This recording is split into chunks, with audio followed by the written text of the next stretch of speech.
अच्छा, velocity selector भी हो गया था, फोर्स ऑन वायर हो गया, और फोर्स ऑन चार्ज, और इलेक्ट्रोमैग्नेटिक फोर्स।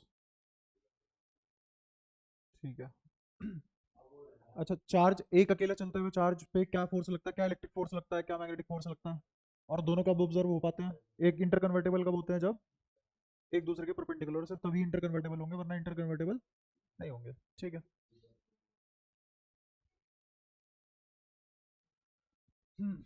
और वेलोसिटी क्या आई थी अपनी, याद है किसी को? Epsilon not. वेलोसिटी नहीं है, बल्कि ऐसा लिखो डी बाई डी वी का रेशो। अब बताओ ये किसके बराबर आएगा?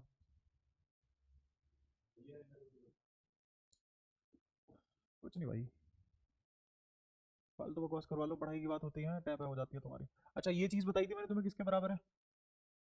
बोलो, ये चीज किसके बराबर है? क्या मैंने तुम्हें ऐसा कुछ बताया था? बाद में कभी प्रूफ करवाऊंगा कि c equal to one upon under root mu not epsilon not होता है, बताया था? अच्छा, तो c square equals to one upon mu not epsilon not होगा। तो इस पूरी चीज को क्या लिख सकते हैं, सोच के बोलो अब। सोच के क्या, देख के बोलो। अपॉन में वी साइन थीटा, ये आ गया डी बाय डी बी। ठीक है। अगर मेरा पार्टिकल फोटोन है, एक फोटोन, तो फोटोन में ऐसी क्या खास बात होती है? चार्ज नहीं होता, चार्ज नहीं होता। मास का पता नहीं, तुम्हारे लिए तो होता नहीं है, फॉर नाउ नहीं होता। ठीक है। अच्छा, तो फोटोन के लिए यही फॉर्मूला बहुत अलग तरीके से काम करता है, ये कहानी दूसरी है बिल्कुल, इसमें वी साइन थीटा वगैरह कुछ आता ही नहीं। ठीक है, सी स्क्वायर भी नहीं, बल्कि सी, क्योंकि ये पूरी चीज सी के बराबर हो जाती है, तो सी स्क्वायर अपॉन सी आ जाता है, तो डी बाई डी का रेशो क्या हो जाता है फोटोन के लिए? सी। ठीक है। अच्छा चलो, अब एक आखिरी चीज बची है इस चैप्टर की, चैप्टर खत्म फिर। ये है डायपोल। डायपोल, हाँ सब इसी में आएगा। अब डायपोल की सबसे खराब बात क्या है मैग्नेटिज्म में, कि यहाँ मोनोपोल एग्जिस्ट नहीं करते। Monopole does not exist. ये अगर मोनोपोल डज नॉट एग्जिस्ट है यहाँ पे, मतलब एग्जिस्ट नहीं कर रहे, तो इसका मतलब सीधा सीधा ये हो गया कि जैसे वहाँ पॉजिटिव और नेगेटिव चार्ज हुआ करते थे, यहाँ पे ऐसे कोई भी एक अकेला पोल एग्जिस्ट नहीं करता। वहाँ नेगेटिव चार्ज अकेला एग्जिस्ट कर सकता था, पॉजिटिव चार्ज अकेला एग्जिस्ट कर सकता था, दोनों एक साथ भी एग्जिस्ट कर सकते थे। यहाँ पे एक अकेला नॉर्थ पोल कभी एग्जिस्ट नहीं करता, एक अकेला साउथ पोल कभी भी एग्जिस्ट नहीं करता, साथ ही एग्जिस्ट करेंगे अगर करेंगे तो। ठीक है। तो बड़ी मुश्किल से तो ये बात समझ में आई, क्यों? क्योंकि मोनोपोल एग्जिस्ट नहीं करते। रीजन क्या है? इसी, यही रीजन है, reason for close looping of magnetic field, यही रीजन है मैग्नेटिक फील्ड के क्लोज लूपिंग का। ठीक है। अच्छा, अब दूसरी, जैसी ये बात समझ में आ जाती है, फिर दूसरा बॉम्ब क्या गिर जाता है यहाँ पे? दूसरा बॉम्ब ये गिर जाता है कि मोनोपोल तो एग्जिस्ट करते नहीं, और डायपोल में दोनों पोल एक ही पोल है। डायपोल में both pole are one and same thing. पहली बात क्या बोली हमने? मोनोपोल एग्जिस्ट नहीं करता। फिर दूसरी बात क्या बोली? कि डायपोल में दोनों पोल एक ही बात है, जो नॉर्थ है वही साउथ है, और जो साउथ है वही नॉर्थ है। किससे फर्क पड़ता है? देखने के नजरिए से फर्क पड़ता है ना? ये पॉइंट ऑफ व्यू या पॉइंट ऑफ परसेप्शन, जो भी तुम लिखना चाहो। तो ये दो बातें हैं हमारे पास, इसीलिए डायपोल थोड़ा सा मुश्किल समझ में आता है। अब डायपोल को यहाँ दो तरीके से बांटा गया है। एक तो हमने पढ़ ही लिया था, करंट कैरिंग कोइल, है ना? करंट कैरिंग कोइल, उसमें अगर करंट फ्लो कर रहा है तो मेरा मैग्नेटिक डायपोल मोमेंट क्या लिखी जाती है? आई एन ए, या फिर एन आई ए, जो भी तुम्हें याद हो।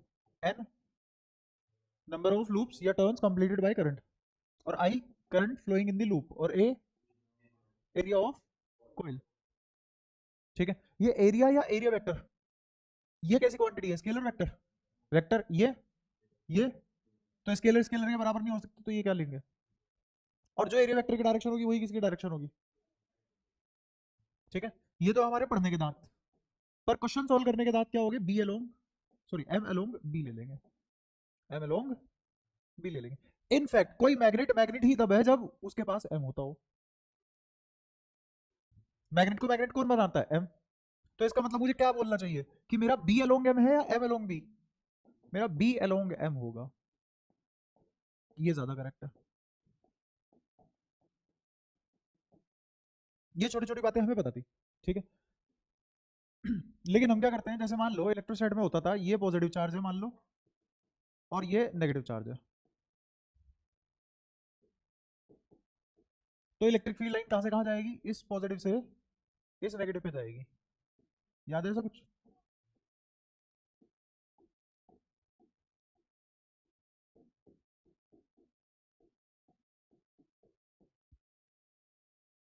ये एक पोल मोनोपोल एग्जिस्ट कर सकते थे, ये डायपोल।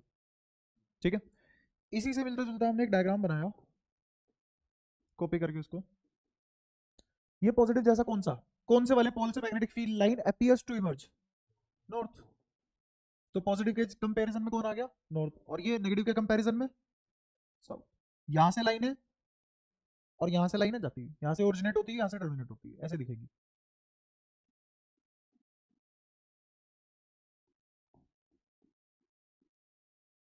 ठीक है, अब जैसे यहाँ पे ये था पोल स्ट्रेंथ, यहाँ पे पोल स्ट्रेंथ क्या थी? डायपोल मोमेंट लिखते थे ना, पी क्यू एल के बराबर, जिसमें क्यू तो स्केलर है, एल एज वेक्टर लेंगे। एल क्या होगा? इफेक्टिव दूरी बिटवीन टू चार्जेस, इफेक्टिव दूरी बिटवीन टू चार्जेस। अच्छा, अब वो सब छोड़ो, खैर ये जो क्यू है इसको बोलते हैं पोल स्ट्रेंथ। वहां पे इलेक्ट्रोसाइड में क्यू क्या था? Pole strength. तो यहाँ पे भी एक पोल स्ट्रेंथ बनाएंगे, इस नॉर्थ पे जो लाई करेगा वो पोल स्ट्रेंथ होगी म्यू, और जो साउथ पे पोल स्ट्रेंथ लाई करेगी वो होगी म्यू डैश। ऐसा कुछ होता नहीं है, फालतू की बकवास है। एक फॉर्मूला बनेगा इससे मिलता जुलता, ताकि हम पढ़ पाए चीजों को, है ना। ऐसे ही अगर मुझे यहाँ पे मैग्नेटिक डायपोल मोमेंट लिखनी पड़ जाए तो क्या लिखेंगे? Pole strength into effective length between them, effective length between them. तो मान लो इन दोनों के बीच की दूरी एल थी तो एल लिख दिया, अगर इन दोनों के बीच की दूरी एल है तो एल लिख दिया वहां पे भी। यहाँ पे क्या आ जाएगा फिर? Mu L. ये बना मैग्नेटिक डायपोल का फॉर्मूला। सही बात है भाई, इसमें माइनस क्यू कहाँ गया? कैसे कर लेता है? एम बराबर mu L, either of the two ले लेते हैं, आइदर ऑफ द टू ले लेते हैं। यहाँ तो कोई दिक्कत? पक्का? जैसे यहाँ पे माइनस क्यू है, यहाँ पे म्यू डैश है, जहाँ पे यहाँ पे प्लस क्यू है, यहाँ पे म्यू है। पोल स्ट्रेंथ वाइज दोनों बराबर है, जैसे मैग्नीट्यूड वाइज दोनों बराबर है। यहाँ पे क्या लिखा जाता है? मैग्नीट्यूड ऑफ चार्ज लिखा जाता है। तो ऐसे यहाँ पे क्या लिखा जाएगा? Magnitude of pole strength. Vector तो लेंथ है। हाँ, इन दोनों के अंदर अभी तो नहीं है, बाद में आके आएगा। बाद देख, फोर्स तो इलेक्ट्रोमैग्नेटिक ही है ना, तो ऐसा तो रिलेशन आए, आएगा जरूर, है ना, बट अभी इस क्लास पे तो नहीं आएगा। अच्छा, तो हमें पता लग गया कि मैग्नेटिक डायपोल मोमेंट का फॉर्मूला ऐसा लिखा जा सकता है इन कंपैरिजन टू इलेक्ट्रोस्टैट, है ना। बाकी इसमें कोई प्रैक्टिकलिटी नहीं है, ऐसा कुछ भी नहीं है, ये फॉर्मूला किसी मतलब का नहीं है, पर क्वेश्चन आते हैं तो करा दिया। ठीक है, क्वेश्चन आएगा तो कर लेंगे। बाकी असली बात क्या है? ये क्योंकि मुझे पता है एक करंट कैरिंग कोयल किसकी तरह बिहेव करती है? मैग्नेट की तरह। अच्छा, फंडामेंटल मैग्नेट कौन होगी? बार मैग्नेट की कोयल? कोयल। एक इलेक्ट्रॉन घूमता है और उससे मैग्नेटिक डायपोल मोमेंट बनता है, तो बीच में ऐसा लगता है जैसे बार मैग्नेट रखी हुई है। कितने साइज की? हमारी दुनिया से परे वाली साइज की, बहुत छोटी, इलेक्ट्रॉन के आसपास के साइज की कंपैरिजन में ऐसा फील होता है। क्या बार मैग्नेट होती है उधर? नहीं। यहाँ पे तो तुम्हें एक फिजिकली बार मैग्नेट दिख रही है, इसके अंदर जाके देखो एटम्स होंगे, वो एटम्स मिलकर डोमेन बनाएंगे, डोमेन थ्योरी जो हम अगले चैप्टर में पढ़ेंगे, फिर वो सब इसको मैग्नेटिक प्रॉपर्टी देंगे। ऐसे तो इसको भी बार मैग्नेट मान लो, प्लास्टिक है, लोहे को ही क्यों मान रहे हो बार मैग्नेट? समझ आया? तो ये जो तुम ऊपर ऊपर से देख रहे हो बार मैग्नेट फंडामेंटल है, क्योंकि हमने बचपन से चुंबक ऐसी ही देखी है, ऐसा कुछ भी नहीं है। असली में फंडामेंटल मैग्नेट कौन है? तो ज्यादा सही फॉर्मूला कौन सा है? ज्यादा फंडामेंटल चीजें कहाँ है, किस हिसाब से पढ़ना चाहिए उस हिसाब से। ये सिर्फ इसलिए पढ़ रहे हैं थोड़ी देर के लिए, ताकि इस पे अगर क्वेश्चन आता है क्वेश्चन कर पाए। बाकी ये एनालॉजी किसी मतलब की नहीं है, जबरदस्ती हमसे वो हमें वो चीज आती नहीं थी, तो हमने क्या करा, इलेक्ट्रोसाइड में ये था तो मैग्नेट में ये बना दिया कि मैग्नेट डायपोल मोमेंट रखनी है मेरे को, इलेक्ट्रोसाइड जैसा ही है कुछ कुछ, तो उससे कंपेयर करके क्यू की जगह पोल स्ट्रेंथ जबरदस्ती एक नाम रख देते हैं पोल स्ट्रेंथ नाम का, और लेंथ से मल्टीप्लाई कर देते हैं, डायपोल मोमेंट आ जाएगी। ठीक है, कोई परेशानी यहाँ तक? अच्छा, अभी जो पोल स्ट्रेंथ है, एक्चुअल में जो एम आएगा वो एम डैश होगा, और वो इस वाले से कम होगा जो हमने निकाल रखा है, ये प्रैक्टिकल बात है। ठीक है, होता ही है कि जो एल आता है मेरा, मान लो एल डैश, पोल स्ट्रेंथ थोड़े से मैग्नेट के बिल्कुल कोने पे एज पे नहीं होंगे, ये क्या है? Length of magnet. दो पोल के बीच की सेपरेशन क्या है? एल, और इसी को क्या ले लिया मैंने? Length of magnet. तो इसका मतलब हम क्या मान के चल रहे हैं कि पोल स्ट्रेंथ मैग्नेट के बिल्कुल एंड पॉइंट पे लाई कर रही है। यहाँ पे ऐसा कुछ भी नहीं था, यहाँ पे एल एल ही है, जहां चार्ज रखे हुए हैं फिजिकली वही रखे हुए हैं, बात खत्म। लेकिन यहाँ जो एक्चुअल में पोल स्ट्रेंथ पाई गई वो थोड़ा सा एज से अंदर पाई गई इस जगह पे, यहाँ पे भी थोड़ा एज से अंदर इस जगह पे, और ये जो दूरी आई एल डैश ये एल से कम आई, पोल स्ट्रेंथ तो बदली नहीं। इसको बोलते हैं एंड करेक्शन। क्या बोलते हैं? And correction. ऑर्गन पाइप में भी थी 11th क्लास में, पढ़ी नहीं तुम में से किसी ने, पढ़ाई भी नहीं जाती, लेकिन जैसे ऑर्गन पाइप में एंड करेक्शन होती है ऐसे यहाँ पे भी एंड करेक्शन होती है, प्रैक्टिकल चीजें अलग होती है। अरे तो हम थ्योरी पढ़ रहे हैं। तो ऐसे ही मेरा इसी रीजन की वजह से, इसी रीजन की वजह से मेरा एम डैश जो एक्चुअल ये आएगा तुम्हारा मैग्नेटिक डायपोल मोमेंट आएगा, वो जो हमने थ्योरेटिकल निकाला है उससे कम है। ये क्या है? प्रैक्टिकल। ये क्या है? थ्योरेटिकल। ये थ्योरी और ये प्रैक्टिकल।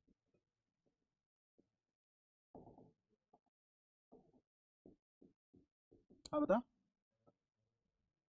एरर नहीं, थ्योरेटिकली तो हमने ऐसे डिफाइन किया है, तो जो हमने डिफाइन किया उसमें एरर कहाँ से आ जाएगा? डिफाइन ही हमने किया है। हाँ, और जो प्रैक्टिकली निकाला गया उसका हमारे पास रीजन नहीं है कि क्यों अंदर आई है ना? तो जो प्रैक्टिकली आया आंसर वो अलग था, और जो एक्चुअल आंसर आया मतलब थ्योरेटिकली जो हमारा आंसर आ रहा था वो अलग था, क्योंकि उसमें हम पूरी लेंथ ले रहे थे। तो डिफाइन इस तरीके से किया गया है, डिफाइन, बट जब निकाला तो ये पाया, और फिर बाद में पता लगा ये फालतू की बात है सारी, जबरदस्ती कंपेयर कर रहे हैं, असलियत में वो चीज है। सही जगह क्या है? ये ज्यादा करेक्ट है। ठीक है। यहां तक बताओ कोई दिक्कत? क्लियर है? ये एल एल क्या है यहाँ पे? इफेक्टिव लेंथ, वेक्टर है ना? तो एल कहां से आएगा? एल तीर कहां से आएगा? इंटीग्रेशन ऑफ डीएल से आएगा। बहुत सारे छोटे छोटे डीएल एक ही डायरेक्शन में लूंगा, उन सबको वेक्टोरिकली ऐड करूंगा। कैसे ऐड करूंगा? वेक्टोरिकली ऐड करूंगा। जब वेक्टोरिकली ऐड करूंगा तो जैसे मान लो मैंने कोई ऐसी कोई लेंथ ले ली, या फिर ऐसी कोई लेंथ ले ली, तो यहाँ पे बहुत सारे छोटे छोटे डीएल वेक्टर लूंगा। ये सभी क्या है? छोटे छोटे डीएल वेक्टर। तो ये वाला जो डीएल वेक्टर है और ये वाला जो डीएल वेक्टर है, इसका एंड पॉइंट और इसका हेड, तो दोनों को मिला दो तो ये क्या आ गया? यही तो होता है पॉलीगन लॉ वेक्टर एडिशन। समझ आया? तो ये भी एल इफेक्टिव लिखा हुआ है। क्या लिखा हुआ है? L effective. और जो भी हम आंसर निकालेंगे वो सारे कैसे होंगे? Theoretical answer. ऐसा वहां पे ये सब नहीं करेंगे प्रैक्टिकल निकालते कम आता है ये सब पढ़ाने का, वो नहीं। हम क्या निकालेंगे? इससे निकालेंगे, क्योंकि डिफाइन इसी तरीके से हुआ है। कोई इशू यहाँ तक? क्लियर है सारी बातें? जैसे मान लो मेरे पास कोई मैग्नेट है जो जो रबर जैसी है, जिसको मैं अपने हिसाब से बेंड कर सकता हूँ, है ना? मान लो इसकी लेंथ एल है, ये साउथ पोल, ये नॉर्थ पोल, ये पोल स्ट्रेंथ म्यू डैश और ये म्यू। ठीक है। अगर इस मैग्नेट को मैं बीच में से काट दूं, ये एल बाई टू लेंथ, ये एल बाई टू लेंथ, तो इस वाले हिस्से का मैग्नेटिक डायपोल मोमेंट और इस वाले हिस्से का मैग्नेटिक डायपोल मोमेंट लिखवा लोगे? इसका क्या आएगा बोलना जरा? क्या पोल स्ट्रेंथ चेंज होगी कटने पे? ऐसे काटने पे पोल स्ट्रेंथ पे कोई फर्क नहीं आता, क्योंकि पोल तो सेपरेट होते ही नहीं ना। जो ये स्ट्रेंथ थी वही यहाँ डेवलप हो जाएगी एज इट इज। क्लियर है? तो यहाँ क्या लिखा जाएगा? Mu L by two. क्या ये एम बाई टू नहीं आ गया भाई? इस पूरे की क्या थी पोल स्ट्रेंथ? पोल स्ट्रेंथ कह रहा हूँ, मैग्नेटिक डायपोल मोमेंट कितनी थी? Mu L. तो ये क्या हो गया? म्यू एल बाई टू मतलब एम बाई टू, क्योंकि इसको इसकी जगह क्या लिख लेंगे हम? अच्छा ऐसे ही इसका बताओ, म्यू एल बाई टू मतलब ये भी एम बाई टू, और दोनों को जोड़ दे तो एम, इसका मतलब मैग्नेटिक प्रॉपर्टी कंजर्व्ड है। तोड़ के और वापस कर दो वैसी है, पोल स्ट्रेंथ वही बन जाएगी, है ना? और अगर बीच में से आधा आधा तोड़ दोगे तो पोल स्ट्रेंथ आधी आधी हो जाएगी दोनों की, या लेंथ आधी आधी हो जाएगी। और इन शॉर्ट इफेक्टिवली क्या आधा आधा हो जाएगा? मैग्नेटिक डायपोल मोमेंट आधा आधा हो जाएगा। ठीक है। अच्छा ऐसे ही अगर मैं इसको ऐसे ना ब्रेक करके ऐसे ब्रेक कर देता, इस वाले और इस वाले का अब मुझे डायपोल लिखना है, डायपोल कह रहा हूँ मैग्नेटिक डायपोल मोमेंट, ये बोलो कितना आएगा? इस बार पोल स्ट्रेंथ आधा हो जाएगा, क्योंकि तुमने इसको ऐसे काट दिया, अब पोल स्ट्रेंथ आधा हो जाएगा। तो यहाँ पे क्या लिखा जाएगा? म्यू बाई टू एल, और यहाँ पे भी क्या लिखा जाएगा? Mu by two L. तो ये भी कितना आ गया? M by two. ये भी कितना आ गया? M by two. नाम रखा हुआ है ऐसे ही, ऐसे कुछ फिजिकल चीज नहीं है म्यू, बस ऐसे ही नाम रखा हुआ है हमने। चार्ज से कंपैरिजन करने के लिए चार्ज तो बोल नहीं सकते, है ना? चार्ज ही बोल दिया तो फिर दो चैप्टर क्यों? तो हमने चार्ज जैसी कोई चीज है नहीं यहाँ पे, क्योंकि चार्ज तो यहाँ पे कोयल की तरह घूम रहा है, उसकी कोयल कोयल की तरह घूमने की वजह से जो प्रॉपर्टी आई है सेंटर पे, उसका नाम रखा गया है मैग्नेटिक डायपोल मोमेंट। ठीक है, और वो कहीं से तो मुझे उसका इफेक्ट फील होना शुरू होगा और कहीं उसका इफेक्ट खत्म होता शुरू होगा, उसी के हिसाब से एनालॉजी बना दी। ठीक है, जैसे मेरे को बताओ सबसे ज्यादा इफेक्ट कहाँ फील होगा चांस का, इस जगह पे होगा ना, और दूर जाओगे तो कम होता रहेगा। ऐसे ही मैग्नेट का सबसे ज्यादा इफेक्ट यहाँ फील होगा, दूर जाते जाओगे कम हो जाएगा। ठीक है, तो बस इसीलिए एनालॉजी लगा दी। ये सब एनालॉजी है, कोई प्रैक्टिकलिटी नहीं है इसमें, ये सब क्या है, एनालॉजीज, ऑल आर एनालॉजीज। अच्छा ये रबर की थी है ना, मैंने इसी को इस शेप में कन्वर्ट कर दिया।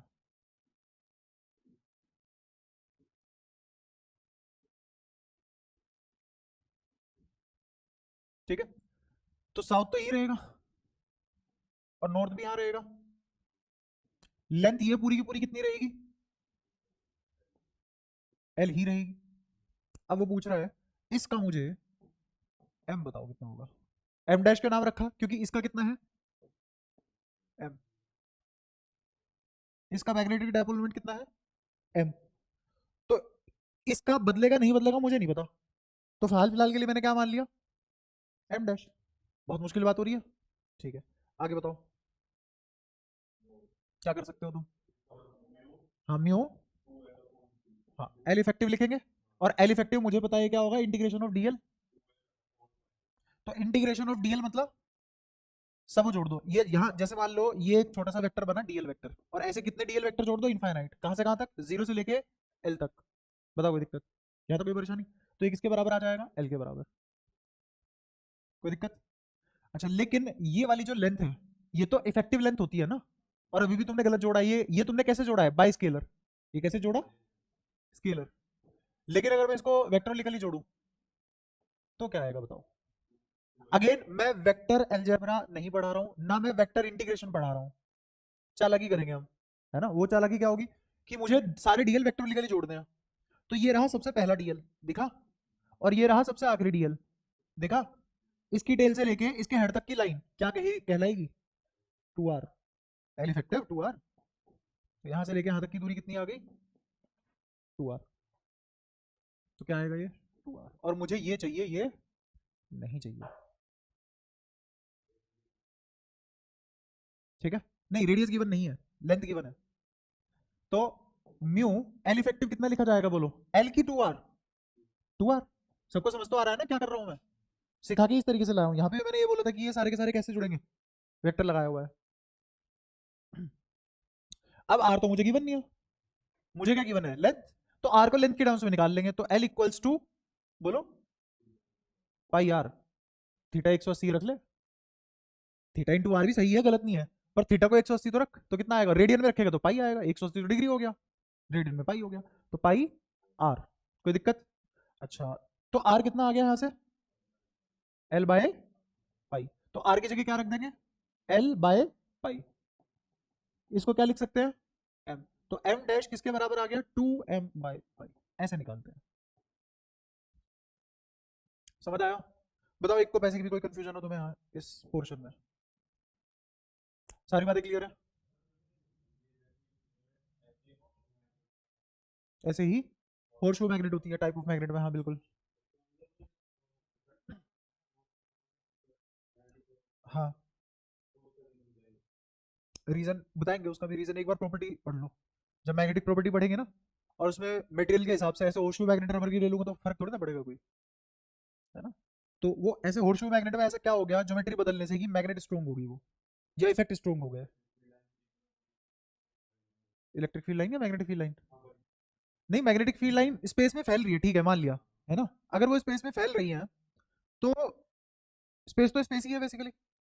अब मुझे कैसे पता कि हॉर्सशू मैग्नेट कम स्पेस में फैली, रीजन क्या है उसका। जब बात करेंगे तो पूरे तर्क वितर्क पे बढ़िया तरीके से करेंगे, लेकिन उसका आंसर कहाँ छुपा है, प्रॉपर्टीज में। एक बार जब तुम डोमेन थ्योरी पढ़ लोगे तब तुम्हें सही लगेगा। यहाँ तक बताओ, यहाँ तक कोई भी इशू आया हो तो क्लियर है। ऐसे ही एक और सवाल करो, अगर मैं बोल दूं कि वही मैग्नेट है, कौन से वाली मैग्नेट, यही वाली मैग्नेट है, और इसको बेंड कर दिया गया इस फॉर्म में, इतना सा बेंड किया इस बार बस,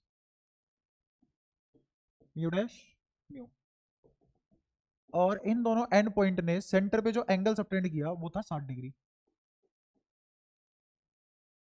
ये वाली लेंथ बताना कितनी है, और यही गिवन है। ठीक है, इस वाली मैग्नेट की पोल स्ट्रेंथ कह रहा हूं, मैग्नेटिक डायपोल मोमेंट कितना है, एम, एम, ठीक है, और इसका एम होगा जरूरी नहीं है, तो मैंने क्या मान लिया इसका एम डैश, और यही एम डैश निकालना है। अब इसको कॉम्प्लेक्स करते हैं कैसे, ऐसे कर देते हैं, बेसिकली मुझे क्या निकालना है, एल इफेक्टिव तो ये होगा ना, दिस इज एल इफेक्टिव, क्योंकि सारे डीएल जुड़ेंगे वेक्टोरिकली जुड़ेंगे, तो पहला डीएल यहां बनेगा, आखिरी वाला डीएल यहां बनेगा, इसका हेड यहां आएगा और इसकी टेल यहां आएगी, इसके टेल से इसका हेड जॉइन करेंगे तो ये एल इफेक्टिव आ जाएगा। अब ये कैसे निकालेंगे, ऐसे निकालते हैं लोग कि यहां से ड्रॉप किया, बीच में से परपेंडिकुलर ड्रॉप किया, ठीक है, अगर रेडियस है और ये कोड का हिस्सा है तो ये कितना बनेगा 90, कोई दिक्कत। अच्छा अब ये भी आ रहा है, ये भी आ रहा है, ये भी आ रहा है, ये भी आ रहा है, ये दोनों साइड कॉमन है और ये 90 डिग्री है, तो क्या ये वाला एंगल और ये वाले एंगल ऐसा करने पे ये 30 हो जाएगा और ये 60 हो जाएगा। अब मैं कह रहा हूँ सारी कहानी हटाओ, कुछ कॉम्प्लेक्स नहीं करना, बहुत ही आसान बात है, सुनना, अगर ये आर तो ये भी आर, सही बात है, और ये बीच वाली लाइन भी हटा दो, इसका भी कोई इस्तेमाल नहीं है, फालतू है, ये आर तो ये भी, दोनों साइड बराबर हो गई तो आइसोसेलेस ट्रायंगल हो गए, इसके सामने वाला और इसके सामने वाला ये दोनों एंगल भी बराबर हो गए, एक 60 है, दोनों बराबर बराबर बटोगे, 60 तो आएंगे, तो इक्विलेटरल ट्रायंगल हो गया, यार तो ये भी क्या हो गया, बात ही खत्म, एल इफेक्टिव आ गया, एल इफेक्टिव। अब मुझे बताओ एम डैश क्या म्यू एल इफेक्टिव लिखा जाएगा, तो ये म्यू आर लिखा जाएगा।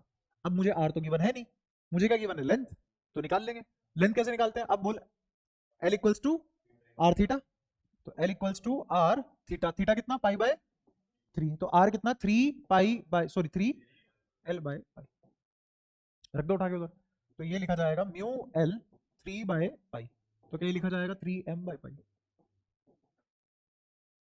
क्या ऐसे कर करके निकाल लोगे, वो कुछ भी देगा, किसी भी टाइप के मैग्नेट देगा तो हम उसका मैग्नेटिक डायपोल मोमेंट निकाल सकते हैं, किस रेफरेंस में, म्यू एल वाले फॉर्मूले के रेफरेंस में, है ना। लेकिन अपने लिए काम का फॉर्मूला कौन सा है, असली बात क्या है, असली बात तो कोई है ना, असली बात क्या है, कोई, और इसके हिसाब से क्या लिखा जाता है कि जैसे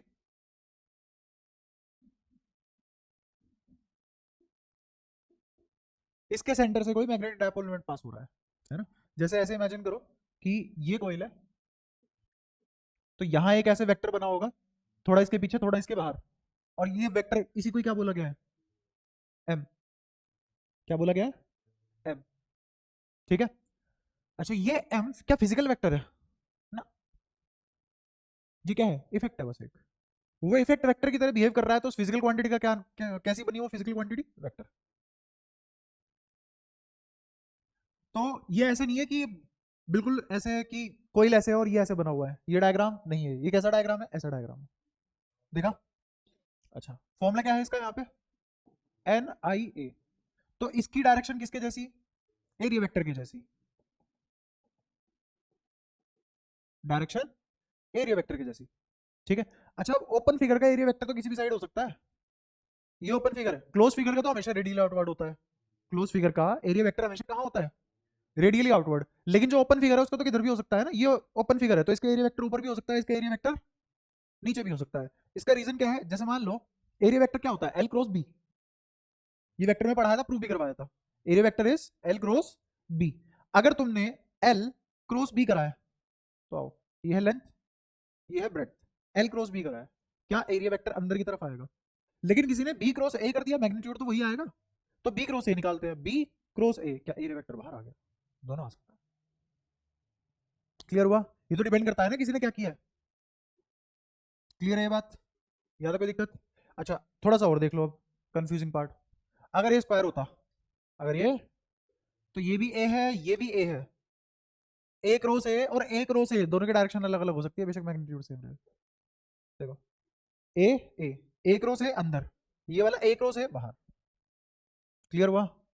तो इसीलिए अगर तुम्हें सर आपने लेंथ इंटू ब्रेड कर दिया तो गलत बात है, हमें तो सर्कल का बताओ, तो सर्कल का क्या होता है पाई आर स्क्वायर,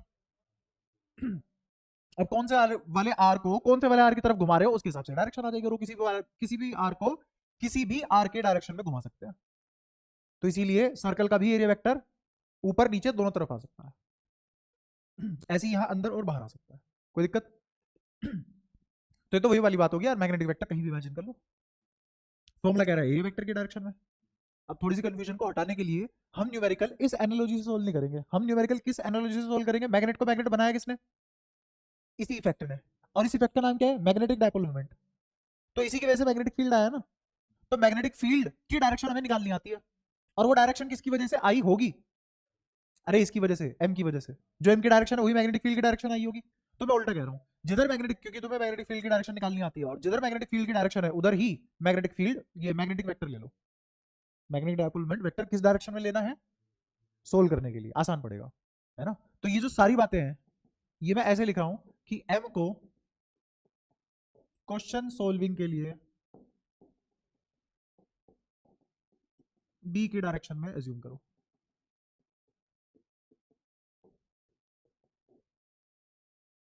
ठीक है, कोई दिक्कत यहां तक? सारी बातें क्लियर है?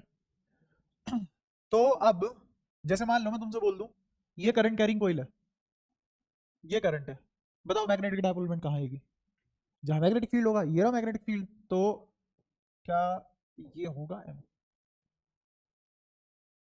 समझ आया? या तो कोई परेशानी?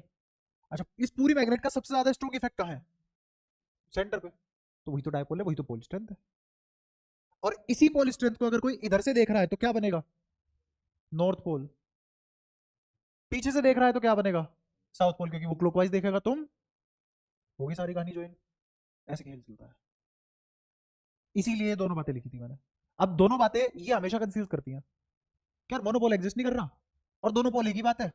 ये लो, इसलिए। क्योंकि मैग्नेटिक डायपोल मोमेंट एक फिजिकल वेक्टर नहीं है, वो एक इफेक्ट है। वो इफेक्ट फिजिकल क्वांटिटी की तरह, फिजिकल वेक्टर क्वांटिटी की तरह बिहेव कर रहा है, वो इफेक्ट। ठीक है, कोई दिक्कत? ये बिल्कुल वैसी है जैसे मैग्नेटिक फील्ड, छोड़ो ग्रेविटेशनल फील्ड तो सबको फील होता है ना, गिरते टाइम, चढ़ते टाइम भी फील होता है, चढ़ने में दिक्कत आती है, उतरने में नहीं आती, है ना। तो कोई तो इफेक्ट है ना।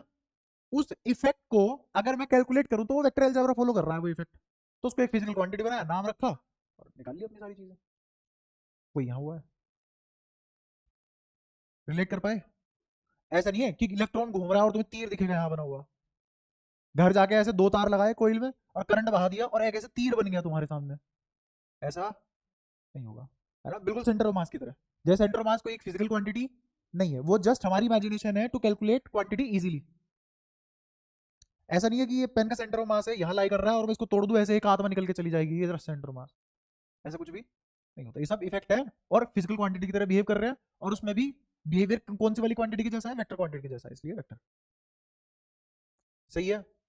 अच्छा, ऐसे ही अगर मैं यहाँ पे ऐसे कर देता, छोड़ो इसको भी थोड़ा सा अच्छा कर लेता है, इसी में अगर मैं करंट ऐसे भेज दूं, कोई ऐसे है, करंट ऐसे, इमेजिन करना आता है ना, बताओ कैसा? Clockwise anti clockwise?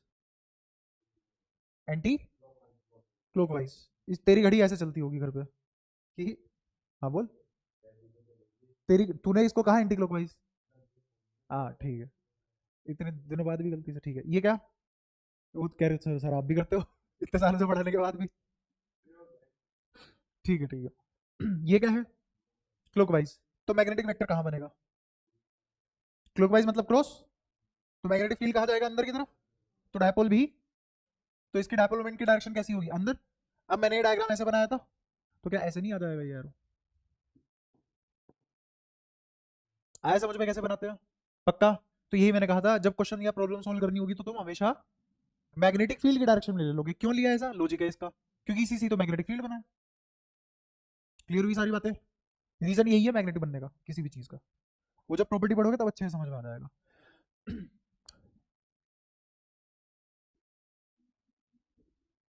अच्छा, ऐसे ही छुटपुट क्वेश्चन देखो, फिर उसके बाद एक दो बढ़िया से क्वेश्चन करा दूंगा। अगर मैं तुमसे पूछूं कि इसका मुझे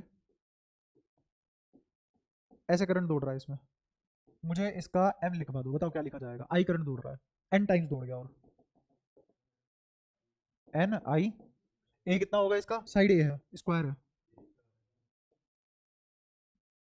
कोई इशू? और डायरेक्शन अंदर या बाहर? अंदर जाता होगा, कोई दिक्कत? फिर ऐसे ही अगर मैं तुमसे पूछ लूं कि ऐसे करंट है, ये एच है, ये बी है, बोलो। n times I half into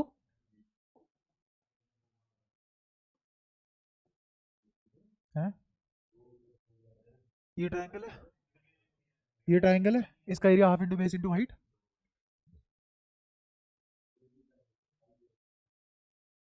एक बात बता, अगर मैं तुझे ये ना दूं, बता क्या लिखेगा इसका एरिया? निकाल लेगा, सिर्फ बेस गिवन है किसी ट्रायंगल का, एरिया निकाल लेगा उसका? तो भाई कुछ तो दूंगा ना। तो मैंने इस ट्रायंगल की हाइट दी है। बहुत सारे फॉर्मूले हैं, ट्रायंगल में क्यों घुस रहा है?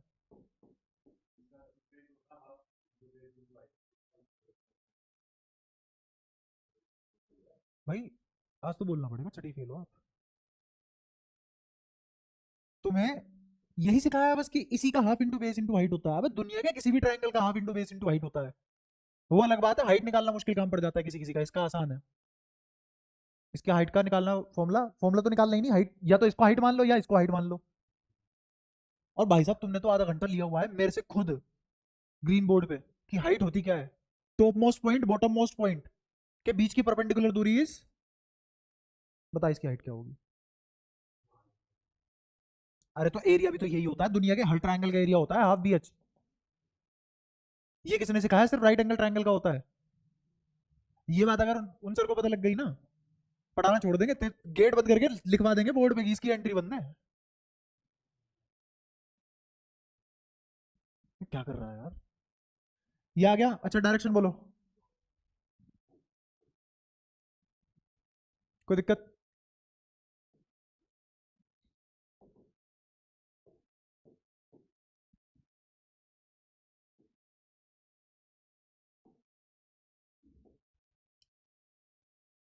इसमें वाला करंट ऐसे दौड़ रहा है, ये करंट है,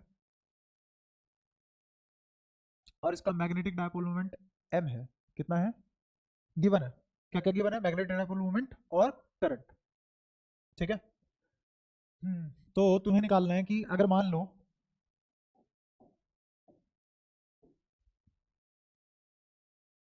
इसको इस लाइन के अलोंग फोल्ड कर दिया जाए एट 90 डिग्री, फोल्डेड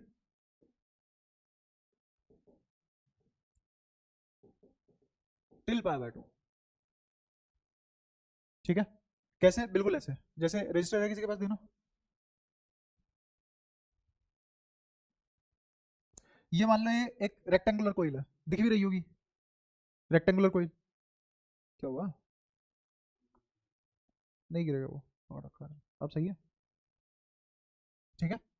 ये क्या है? एक रेक्टेंगुलर कोइल, बस ये सर्कुलर है, ये रेक्टेंगल है, फर्क इतना सा है। ये लाइन दिख रही है, क्या दोनों को हाफ हाफ में डिवाइड कर रही है? सेम यही वाली लाइन कर रही है। इस वाली लाइन के अबाउट एक को कितना घुमा दिया? पाई बाय 2। सेम यहाँ पे भी नीचे वाले को कितना घुमा दिया ऊपर की तरफ? पाई बाय 2। तो अब ये कोइल ऐसी बन गई, अब ये कोइल ऐसी बन गई, ये रेक्टेंगुलर है, वो सर्कुलर है। तो अब तुम्हें इस वाली कोइल का, इस स्ट्रक्चर का क्या मैग्नेटिक डायपोल मोमेंट होगा वो निकालना है। क्वेश्चन समझ आ गया? कोई दिक्कत?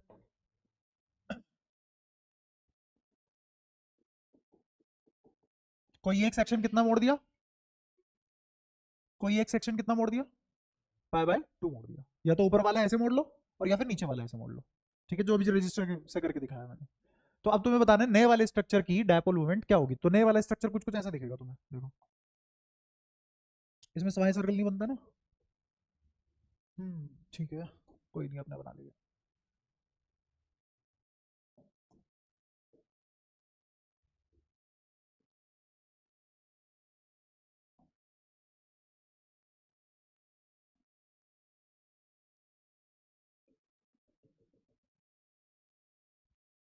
इस टाइप का बनेगा, हुआ फील थोड़ा सा?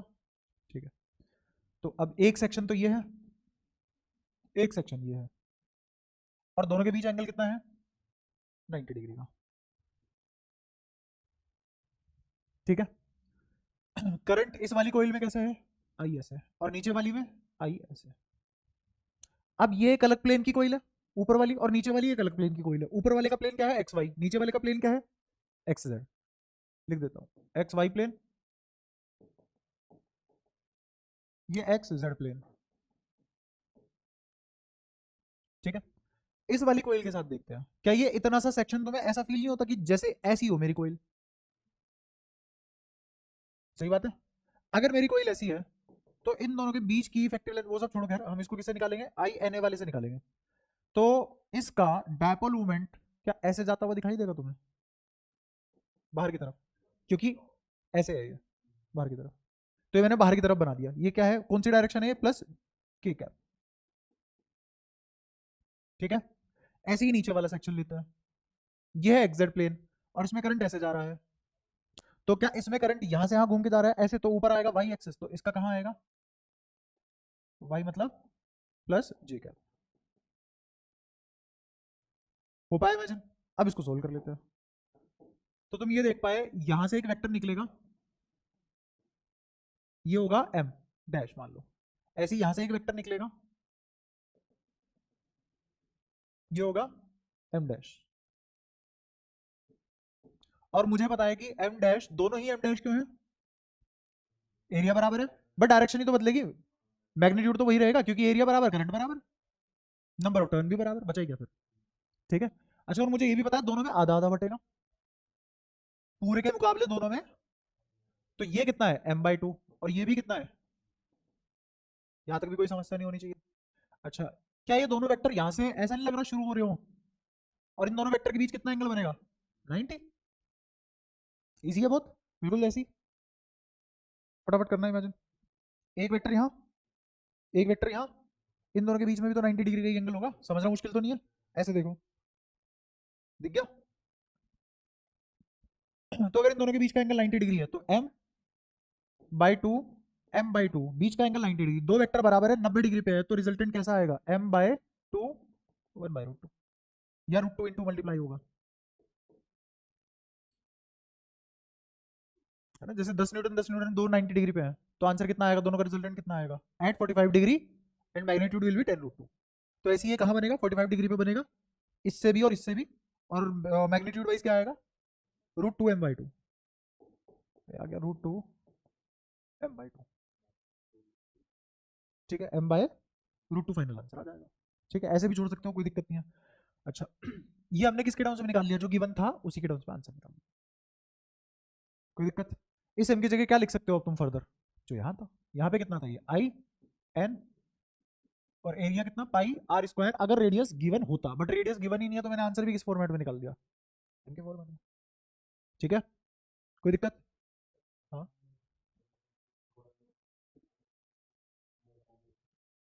हाँ, डायरेक्शन अगर तुम्हें लिखनी हो तो तुम बिल्कुल आई और के की फॉर्म में लिख सकते हो, है ना, आई और के नहीं, जी और के। ठीक है, जितना जे में उतना के में। ठीक है, यहाँ बनेगा एम रिजल्टेंट, ये कितना 45, ये भी कितना 45। क्लियर है? अच्छा, इसी को फर्दर आगे थोड़ा सा लेके चलते हैं, उससे पहले एक छोटा सा सवाल मेरे दिमाग में आया अभी। अगर मैंने ये लाइन बना दी, और मतलब मैग्नेटिक फील्ड लाइन है, या फिर ऐसा मान लो कि करंट इधर जा रहा है, कोई वायर है, ये कोई वायर है, करंट इधर जा रहा है, इसकी वजह से मेरे को मैग्नेटिक डायपोल मोमेंट लिखवा दो। ये वायर है जिसमें से आई करंट जा रहा है, इसकी वजह से मैग्नेटिक डायपोल मोमेंट लिखवा दो, बस इतनी सी वायर है। Find the magnetic dipole moment due to this current carrying wire. ये भी तो करंट कैरिंग वायर थी एक, ऐसी ही बना दी, कुछ नहीं है इसका, होगा ही नहीं, क्योंकि ये क्लोज लूप के लिए एग्जिस्ट करता है। किसके लिए है, करंट कैरिंग कोइल, और कोइल मतलब क्लोज लूप, वरना एग्जिस्ट ही नहीं करेगा। एरिया तो क्लोज फिगर का लिखोगे, लिखना जरा इसका एरिया, एरिया लिखो इसका, सही है, तो पता लग गया, इसीलिए इसका एम नहीं लिखा जाएगा। क्लियर है ये वाली बात भी? ठीक है, अब इसी क्वेश्चन में थोड़ा सा फेरबदल कर रहा हूँ मैं, थोड़ा सा फेरबदल क्या, हमने इसको पहले कितने एंगल पे बेंड किया, 90 डिग्री पे, π/2 पे, तो ये ऐसा दिख रहा था, कुछ कुछ ऐसा दिख रहा था। अब यही एक कोइल है, क्वेश्चन नंबर 2 ये है कि अब इसको π/2 की बजाय दोनों को इतना बेंड कर दो कि आपस में कितना एंगल बनाए, 60 डिग्री। दोनों को कितना बेंड करना है, आपस में कितना एंगल बनाए, 60 डिग्री। दिख रहा है, कोई दिक्कत? तो अब क्वेश्चन है तुम्हारा यही सब पूरा, इसको कॉपी कर लो।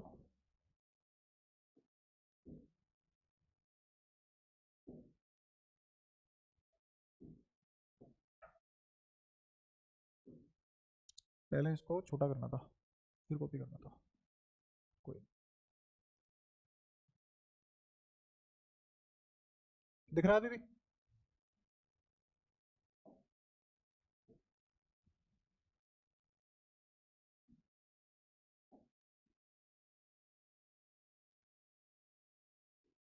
अब क्वेश्चन क्या है तुम्हारा?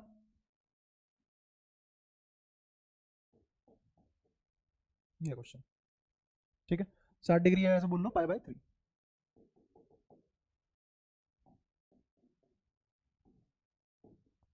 बताओ इसको कैसे करोगे?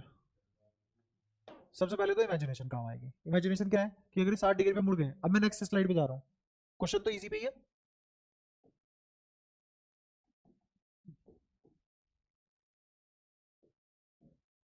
एक ऐसे बनेगा, एक ऐसे बनेगा,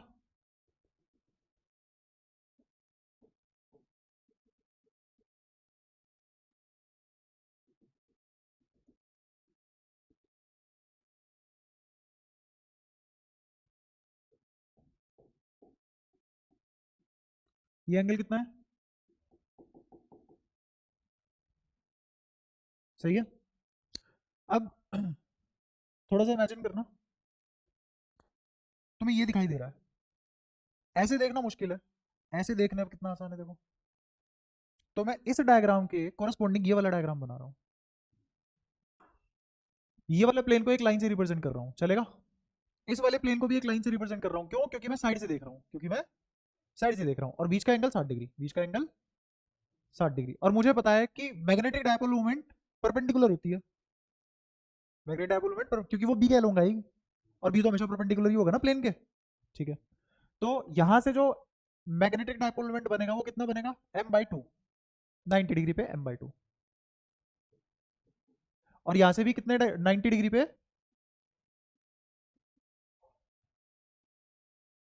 लेकिन मुझे तो इन दोनों वेक्टर का रिजल्टेंट चाहिए, तो पहले इन दोनों वेक्टर के बीच का एंगल भी तो पता होना चाहिए। और वो एंगल निकालने का पहला तरीका, इस पूरे को दिख रहा है ये पोर्शन, इस पूरे को यहां कॉपी कर दो, इस पॉइंट पे। इस पूरे को कहां कॉपी कर दो? इस पॉइंट पे। तो तुम्हें क्या दिखेगा समझ रहा?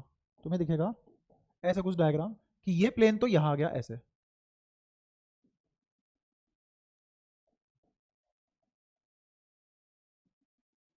दिखा? ये पैरेलल शिफ्ट हो गया यहाँ प्लेन, ये प्लेन यहाँ पैरेलल शिफ्ट हो गया, और ये वाला वेक्टर इसके पैरेलल शिफ्ट हो जाएगा, ये बनेगा यहाँ। और मुझे पता है इन दोनों के बीच का एंगल, क्योंकि ये प्लेन प्लेन और m/2 का बीच का एंगल है, और इस पूरे डायग्राम को ही मैंने यहाँ कॉपी करा है। तो यहाँ भी एंगल कितना रहेगा? पाई/2। ये पाई/2 तो ये भी आ रहा है समझ? कोई दिक्कत? अच्छा अब ध्यान से देखना, अगर ये 90 डिग्री है, ये 60 डिग्री है, दिखा? देखते रहो, इस लाइन लाइन ये सेम ट्रांसवर्सल दिख रही है, और ये दोनों पैरेलल क्योंकि कॉपी किया, तो इनको एक ही ट्रांसवर्स कट करके जा रही है, तो ये एंगल कितना? चमक गया? अब सुनना ध्यान से, ये 90 है, ये 60 है, तो ये कितना? और चीज, ये भी तो 90 है, ये वाला एंगल भी तो 90 है, तो ऊपर वाला भी कितना? तो दोनों के बीच में एंगल कितना? तो अब मैं इन दोनों को सोल्व करूं तो ये लिखा जाएगा m/2 का स्क्वायर प्लस m/2 का square plus 2m/2 into m/2, ये क्या लिख रहा हूं मैं? a square plus b square plus 2ab cos 120 degree का अंडर रूट। क्या ये मैग्नीट्यूड आ जाएगा m का, जो मैंने m डैश माना हुआ है, जो मैंने m डैश माना हुआ है? बताओ कोई दिक्कत? और मुझे ये कैसे पता दोनों में आधा आधा बटेगा? मैग्नीट्यूड बराबर है, और दोनों कोइल का एरिया बराबर है, तो पूरा बराबर बराबर बटेगा दोनों में, m/2 बट गया। अच्छा बस ये निकालना है मुझे, ये निकालने के लिए ध्यान से सुनना, ये cos 120 होता है -1/2, तो इस वाले दो से ये वाला दो कट जाएगा, ये लिखा हुआ है m स्क्वायर बाय, या फिर m/2 का होल स्क्वायर, क्या लिखा हुआ है? और एक माइनस, जो ये वाला माइनस है ये यहाँ अटैच हो जाएगा, तो इस पूरे से ये कट जाएगा, एक प्लस का एक माइनस का, और आंसर क्या आ जाएगा? m/2। यही आंसर हो, यही आंसर। अब ये तो हमने करा मेहनत करके, एक समझदार बच्चा कैसे करेगा इसको? सिलेक्शन मटेरियल कैसे काम करते हैं समझना। मुझे पता है ये होगा m/2, मैं तुम्हें लिख के समझा रहा हूँ, बाकी सब इमेजिनेशन में होगा, तुम्हें फील आ जाएगी सॉल्यूशन देखने के बाद कि ये सब तो हम इमेजिन करके लिख सकते थे। ये भी कितना? m/2,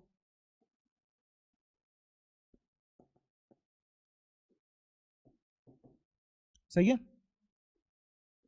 ये एंगल कितना, ये 90, ये 90, ये क्या है क्वाड्रिलेटरल, तो ये एंगल, ये भी, और दो वेक्टर 120 पे आंसर सेम आ जाता है बीचों बीच, तो रिजल्टेंट क्या ओरल था।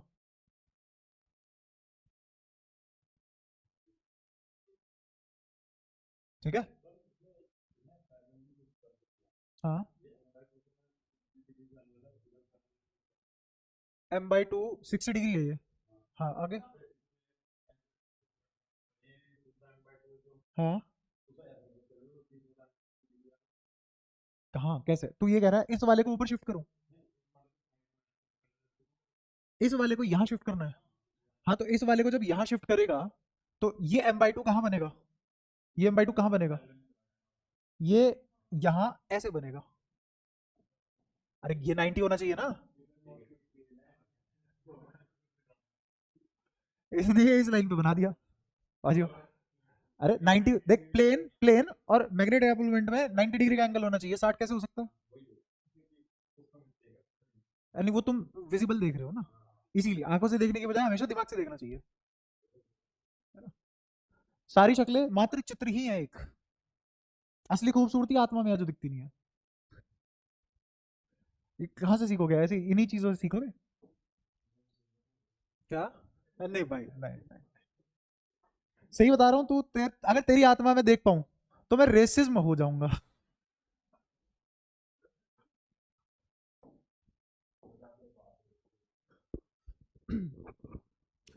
तो यहां तुम्हें सारी बातें समझ में आ चुकी हैं, डायपोल मोमेंट कैसे निकालते हैं और कौन सा बेटर तरीका है डायपोल मोमेंट निकालने का, ठीक है।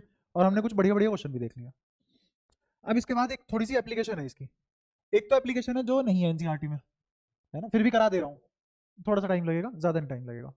और एक एप्लीकेशन है वही मूविंग कोइल गैल्वेनोमीटर, ठीक है। पहले फटाफट एक और एप्लीकेशन देखते हैं। जायरोस्कोप के बारे में जानते हो, अगर कभी फोन में गेम खेलो जैसे पबजी वगैरह हो गया, ऐसे गेम खेलते हैं तो उसमें जायरोस्कोप ऑन कर देते हैं, तो तुम्हें ऐसे उंगलियों से मूव नहीं करना पड़ता, तुम ऐसे टिल्ट करते हो तो प्लेन चेंज होके वो प्लेयर अपने आप अपना एंगल बदल लेता है, अपने आप मूव कर लेता है, भागता नहीं है, भागना तो तुम्हें कंट्रोल से ही पड़ेगा, लेकिन अगर तुम ऐसे उसको टिल्ट करोगे तो तुम्हारा विजन बदल जाएगा, है ना।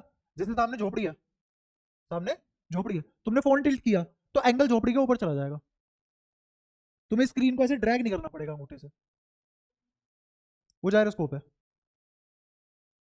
ना।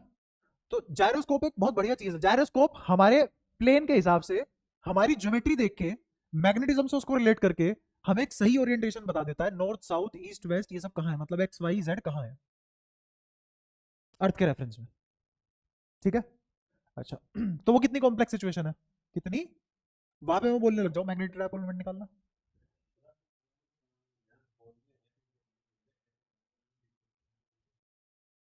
कोई दिक्कत नहीं है। जब नोबिता गेम खेलता है यही दिक्कतें आती है। हाँ तो ठीक है, तो फिर क्यों रिलेट कर रहा है जब खेला ही नहीं, जिन्होंने खेला है रिलेट करवा दिया मैंने।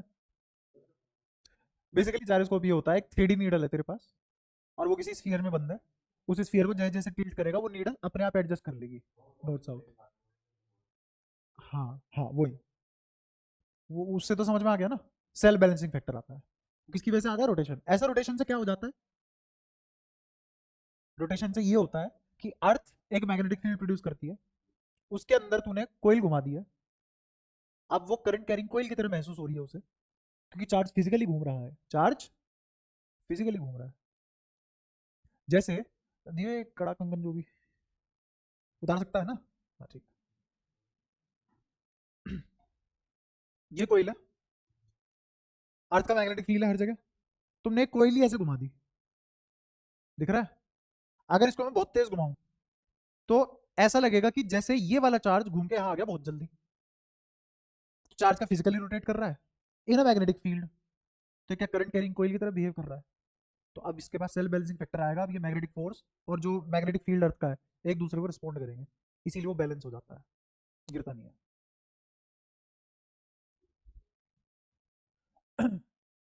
तो जैसे ऐसे ही मैंने एक चार्ज लिया, सिर्फ एक सिंगल चार्ज लिया और एक सिंगल चार्ज को फिजिकली दौड़ा दिया गोल गोल, तो ऐसे मानो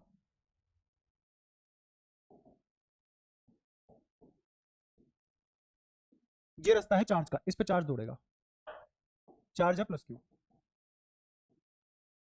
ठीक है, और बताओ क्लॉकवाइज की एंटी क्लॉकवाइज, जैसे तुम्हारी मर्जी, ऐसे घुमा दिया इसको। ठीक है, तो इसका मतलब इसका ओमेगा ऐसे है। रेडियस गिवन कितना है आर, आर रेडियस का रास्ता है, एक अकेला चार्ज है, क्लॉकवाइज घूम रहा है ओमेगा से। मैं तो उसकी बात ही नहीं कर रहा अभी। अरे वो भाई सेंटर बना रखा है। क्या हो गया तुझे आज? सेंटर है वो, शब्द पे तो ध्यान दे जो बोल रहा हूँ। ओमेगा है ये, ओमेगा ओमेगा। ओमेगा को दिखाओगे ऐसे, ओमेगा को दिखाओगे ऐसे।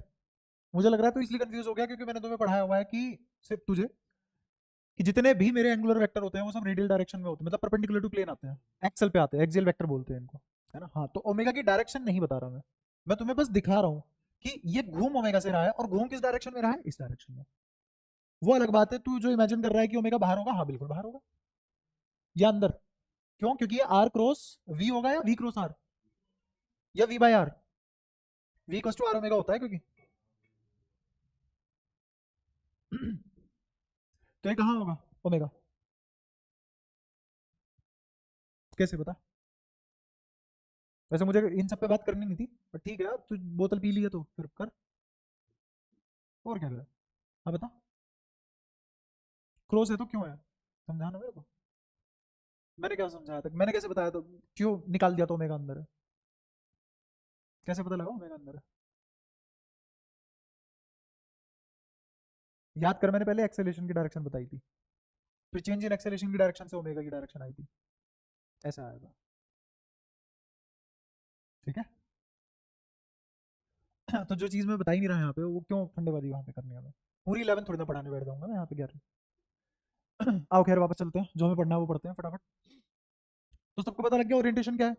अभी मैं ओमेगा की डायरेक्शन में कोई कमेंटबाजी नहीं कर रहा, जितने भी एंगुलर वेक्टर होते हैं वो सब एक्सियल वेक्टर होते हैं, वो परपेंडिकुलर टू प्लेन आते हैं। अगर पार्टिकल ऐसे ऐसे घूम रहा है तो ओमेगा या तो ऊपर की तरफ होगा या नीचे की तरफ होगा, वो इमेजिन करने मुश्किल होते हैं। इसीलिए हम क्या करते हैं, ऐसे बना देते हैं, घूम तो इधर ही रहा है, तो ओमेगा से मैग्नीट्यूड बता देंगे, घूमने वाली डायरेक्शन ये रही। ठीक है, यहां तक कोई इशू, सारी बातें क्लियर है। अच्छा, अब मुझे इसमें निकालना है एम। एम की डायरेक्शन कहाँ, जहां मैग्नेटिक फील्ड की डायरेक्शन, तो मैग्नेटिक फील्ड कहाँ आएगा, चार्ज जैसे घूम रहा है, मैग्नेटिक फील्ड अंदर की तरफ, तो एम भी क्रॉस में आएगा। और मैग्नीट्यूड क्या होगा, मान लो नंबर ऑफ टर्न कितने हैं, N, number of turns, N I, area कितना, पाई आर स्क्वायर, करंट कितना, क्यू बाई टी, चार्ज कितना है, क्यू, टाइम पीरियड कितना है, 2 pi by omega, 2 pi by omega, और ये रहा एन। कोई दिक्कत? ठीक है। अगर मैं सिर्फ एक टर्न की बात करूं, अगर मैं सिर्फ एक टर्न की बात करूं, तो एम कौन बराबर आ गया, पाई से पाई कट गया, तो किसके बराबर आया, omega Q R square by 2। सही है। अच्छा, मोमेंट ऑफ इनर्शिया नाम की एक चीज होती है जिसको आई से डिनोट करते हैं, moment of inertia, rigid body का इनर्शिया आई से निकलता है, और पॉइंट बॉडी का इनर्शिया खुद मास एम होता है। तो मोमेंट ऑफ इनर्शिया, एक अकेला पार्टिकल अगर आर रेडियस में घूम रहा है तो उसका moment of inertia M are square होता है, और एंगुलर मोमेंटम किसके बराबर होता है, आई ओमेगा के। ठीक है, अब आई ओमेगा में से आई तो मेरे को पता है एम आर स्क्वायर, और ओमेगा यहां चिपका दिया, तो एंगुलर मोमेंटम कितना आया इसका, एम आर स्क्वायर। ये क्या है, एंगुलर मोमेंटम, और ये क्या है, मैग्नेटिक डायपोल मोमेंट। अगर मुझे मैग्नेटिक डायपोल मोमेंट, क्या, हाँ एम वी आर, एक आर ओमेगा लिख ले, आर ओमेगा वी हो गया तो एम वी आर हो गया। ठीक है। तो एम बाई एल का रेशो निकाल रहा हूं मैं, एम कितना है, omega Q R square by 2, L कितना है, अब सुनना ध्यान से, ये 2 नीचे आएगा, ये और ये पूरी की पूरी क्वांटिटी ऊपर जाएगी, 2 नीचे आएगा, तो तुम्हें दिख रहा है साफ साफ, ओमेगा से ओमेगा कट जाएगा, आर स्क्वायर से आर स्क्वायर कट जाएगा, तो ये क्यू बाई 2 एम लिखा जाएगा। ये आ गया एम बाई एल का रेशो, किसका रेशो आया, एम बाई एल का। अब मैं लेता हूं current carrying ring, rotating ring, या फिर रोटेटिंग रिंग। ठीक है, अब ये रोटेटिंग रिंग के हिसाब से क्या होगा, ये रिंग है, इसमें मान लो करंट ऐसे फ्लो कर रहा है, या फिर ऐसे जैसे भी तुमने लिया था वैसे ही ले लो, ये करंट की डायरेक्शन, ठीक है।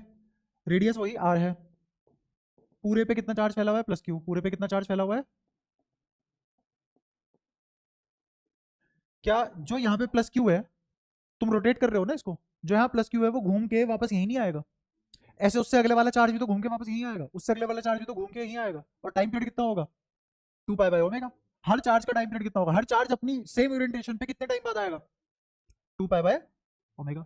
तो करंट क्या लिखा जाएगा, 2 pi by omega for one turn 2 pi by omega, ये क्या हो गया, टाइम पीरियड, तो ओमेगा बाय 2 पाई लिखा जाएगा वैसे तो, क्योंकि क्यू बाई टी होता है ना, तो टी तो ये रहा, ऊपर लिखा हुआ है क्यू। बताओ कोई दिक्कत, करंट निकल गया। मुझे निकालना था magnetic dipole moment at centre, तो आएगा तो वही क्रॉस ही, ये ओमेगा है। बताओ कितना आएगा यहाँ, आई एन ए एन 1 है तो आई है, तो इसी की मल्टीप्लाई किससे कर दूं, एरिया से, पाई आर स्क्वायर, सही है। इसका एंगुलर मोमेंटम, रिंग का मोमेंट ऑफ इनर्शिया कितना होता है, एम आर स्क्वायर, क्योंकि रिंग का मास कितना है, mass of ring is m, I बराबर एम आर स्क्वायर, तो एल कितना आ जाएगा, एम आर स्क्वायर ओमेगा, क्योंकि I omega is angular momentum. दोनों का रेशियो निकालें, तो क्या तुम्हें दिख रहा है फिर से एम बाय एल का रेशियो किसके बराबर आ गया, रेशियो क्यू बाय, सही बात है। यहां तक बताओ किसी को कोई परेशानी, वहां भी सेम आया यहाँ भी सेम आया, है ना। ऐसी और इंटीग्रेशन डिफरेंशिएशन करके कितनी भी कॉम्प्लेक्स बॉडी हो, अगर मैं उसका मोमेंट ऑफ इनर्शिया और एल का रेशियो निकालूं, एंगुलर मोमेंटम पहले, मोमेंट ऑफ इनर्शिया ऊपर नीचे एंगुलर मोमेंटम, इन दोनों का अगर रेशियो निकालूं, तो वो हमेशा कितनी भी कॉम्प्लेक्स बॉडी हो, कितनी भी कॉम्प्लेक्स, मतलब ऐसी ले लो कि भाई साहब ऐसी कोई बॉडी ले ली,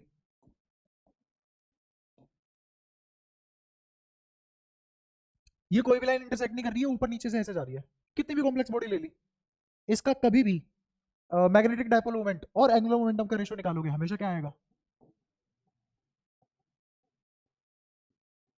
इसी को बोला गया मैग्नेटिक या जायरो मैग्नेटिज्म, जायरो मैग्नेटिक रेशियो बोल रहे हैं, जायरो मैग्नेटिज्म बोल लो, जो जायरोस्कोप बनाते हैं हम, उसमें यही प्रिंसिपल यूज होता है, एम बाय एल।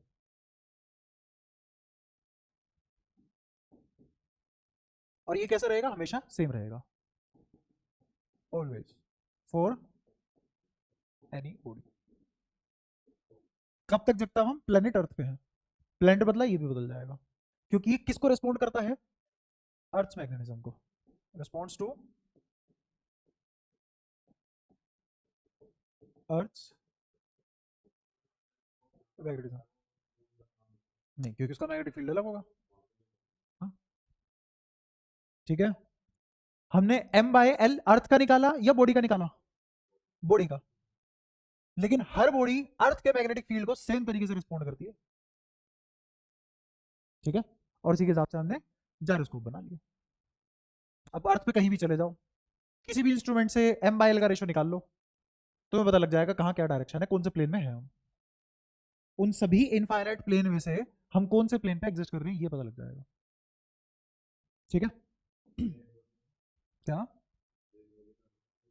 बहुत सारे प्लेन होते हैं, अभी अर्थ मैग्नेटिज्म पढ़ेंगे ना उसमें रिलेट होगा तुम्हें, बहुत सारे टाइप के प्लेन होते हैं, जैसे कोई स्फीयर है, तो स्फीयर को मैं 2 हिस्से कर दूं, तो किसी प्लेन से ही तो काट के करूंगा, ऐसे कितने प्लेन घुसा सकता हूं मैं एक स्फीयर के अंदर, तो उन सभी इनफाइनाइट प्लेन में से तुम कौन से प्लेन पे एग्जिस्ट कर रहे हो वो पता लग जाता है इससे।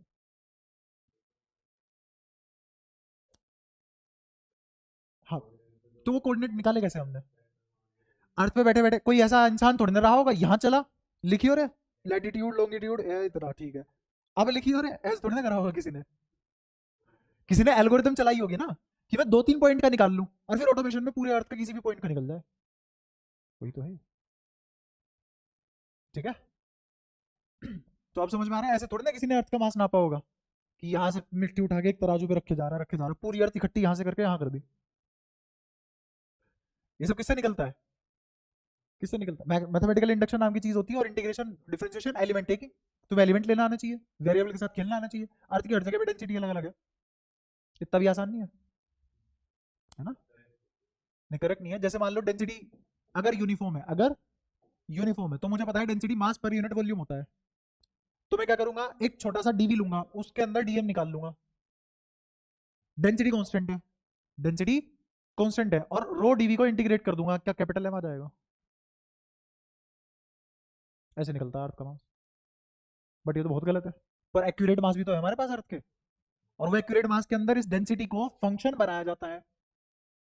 अब किस चीज का फंक्शन बनेगा, ज्योग्राफिकल फैक्टर। हर लेयर, हर पोर्शन, हर कंट्री, हर स्टेट, हर डेप्थ में अलग अलग ज्योग्राफिकल फैक्टर होते हैं। हर मिट्टी की डेंसिटी अलग होती है, मिट्टी भी बहुत टाइप की होती है, पड़ा होगा ब्लैक सॉइल, एलुवियल सॉइल, फलाना ढिमका, और सिमेट्रिकल स्फीयर भी नहीं है।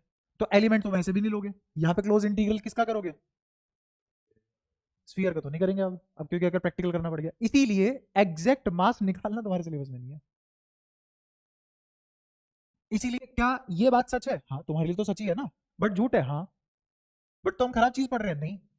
अगर ये चीज नहीं सीखोगे तो प्रैक्टिकल कैसे सीख पाओगे, उन नेक्स्ट लेवल की चीजों पे कैसे जा पाओगे जब तुम्हें यही नहीं आता होगा। पहले नकली चीजें आए तभी तो असली चीजों पे जाओगे। इसीलिए हमारा सिलेबस इस तरीके से डिजाइन है, आसान आसान चीजें, बेसिक बेसिक चीजें पढ़ लो, फिर अच्छी चीजें बाद में पढ़िए। तो तुम्हें थोड़ा थोड़ा हर बार में फील दिलाता रहता हूँ, तुम्हारा सिलेबस मुश्किल नहीं है। पूरे फिजिक्स में जो सबसे आसान बातें हो सकती थी 11वीं 12वीं में फेंक दी, और वही टफ लग रही है लोगों को। मतलब ये देख लो पढ़ाई का लेवल इतना गिर गया। न्यूटन कब कौन से जमाने का आदमी था, 200-300 साल, पता नहीं कितने टाइम हो गया, है ना। उस टाइम पे जो उस बंदे ने अपने मतलब 4-5 साल के स्पैन में जो पूरी कैलकुलस बना दी, वो अब लोगों से 25 साल, 26 साल, 27 साल, 30 साल की उम्र तक पढ़ी नहीं जा रही। वो इंसान 4-5 साल में बना के बैठ गया इसका से, है ना। ये बिल्कुल वैसी वाली बात होगी कि मैंने खाना खाना बनाने में टाइम लगाया, तुम्हें भरोसा, तुम फटाफट खा गए, खाने में तो टाइम लगता है। ऐसी Newton was the cook, we are the consumer. जो बना गया 4 साल में, हम 30 साल में कंज्यूम नहीं कर पा रहे हैं, इतनी कम बुद्धि है हमारे अंदर। लगाते जमीन में लगाते हो, हेरा फेरी में लगाते हैं, चोर चक्के वाले इसमें लगाते हैं तरीकों में, नहीं अपनी बुद्धि।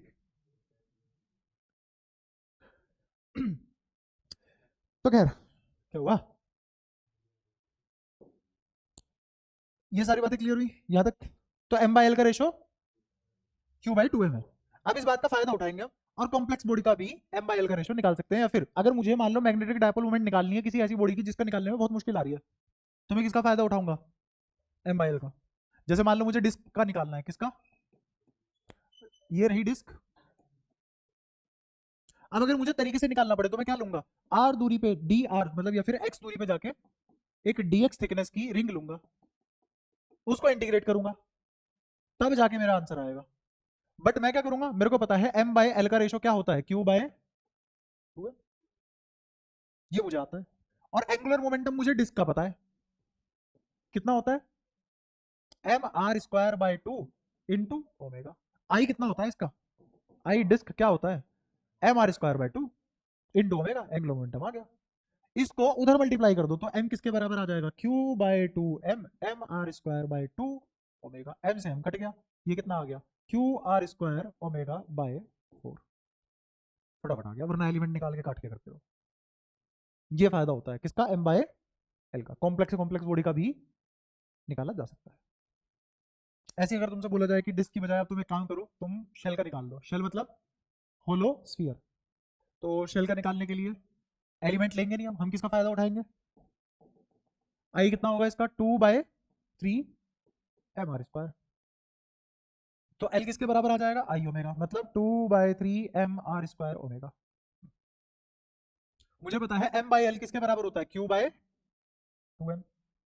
एल नीचे था इंटू यहाँ लगा दिया, तो Q/2m की मल्टीप्लाई किससे हो जाएगी, 2/3 mr² ओमेगा। 2 से 2 कट गया, m से m कट गया, कितना आ गया, QR² ओमेगा/।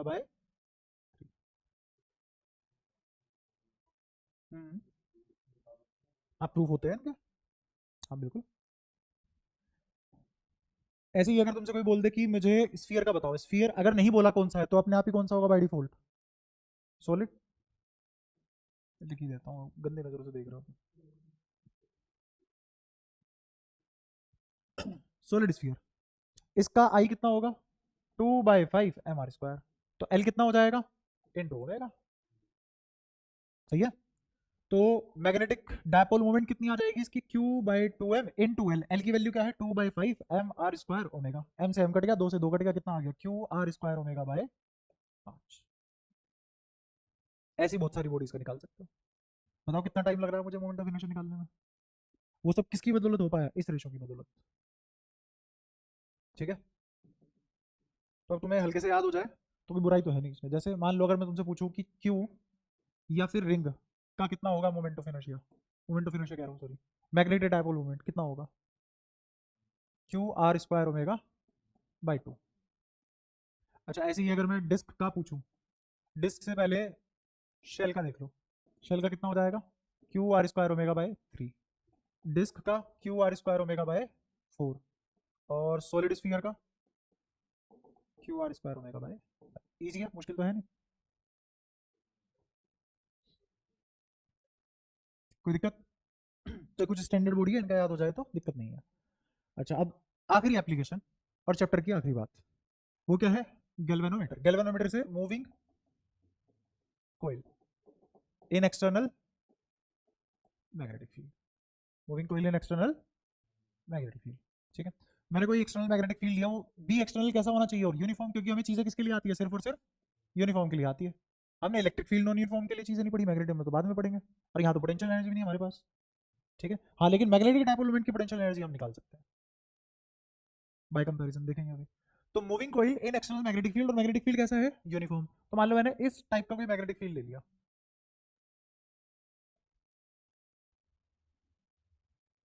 बहुत है इतनी, है ना, ये है कोइल, इसमें मान लो करंट ऐसे दौड़ गया, ये लेंथ L है, ये लेंथ B है। अब निकालेंगे इस पे फोर्स क्या क्या लगेगा, मैग्नेटिक फील्ड यूनिफॉर्म है, यहां I ऊपर है तो L भी तो ऊपर होगा, क्योंकि V की डायरेक्शन में L को मानते हैं, और V drift velocity, drift velocity current बनाती है, तो जिस डायरेक्शन में करंट, उस डायरेक्शन में ड्रिफ्ट वेलोसिटी, उसी डायरेक्शन में हमने डीएल माना हुआ था, तो L भी उसी डायरेक्शन में आएगा, और L क्रॉस भी निकाल लेंगे। तो B इधर है, L ऊपर है, ऊपर L, B इधर, क्रॉस प्रोडक्ट अंदर, तो यहां कैसा बना, ये इस मार्कर का मतलब क्या है, इस कलर का मतलब क्या है, फोर्स लिख रहा हूं, याद रहेगा। इस पे आ जाओ, B अंदर की तरफ मान लो ऐसे, B अंदर की तरफ, मैग्नेटिक फील्ड इधर, फोर्स, कोई दिक्कत। तो फोर्स लिखने के बजाय मैं जब ऊपर ही लिखी दिया है कि इस मार्कर का मतलब क्या है, फोर्स। अच्छा इस वाली वायर पे आ जाओ, एल लेंथ ये वाली नीचे, मैग्नेटिक फील्ड उधर, तो फोर्स बाहर की तरफ, हो पाया इमेजिन। इस वाली पे आ जाओ, नीचे है ऊपर, ये क्या है, बाहर आता हुआ अंदर जाता हुआ, बाहर आता हुआ ऐसे, दिख गया, और मैग्नेटिक फील्ड इधर, फोर्स ऊपर,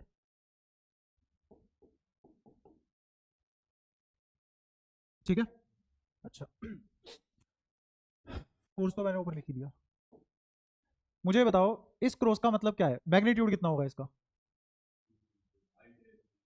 है हाँ, I L B, I L B, इसका I B B,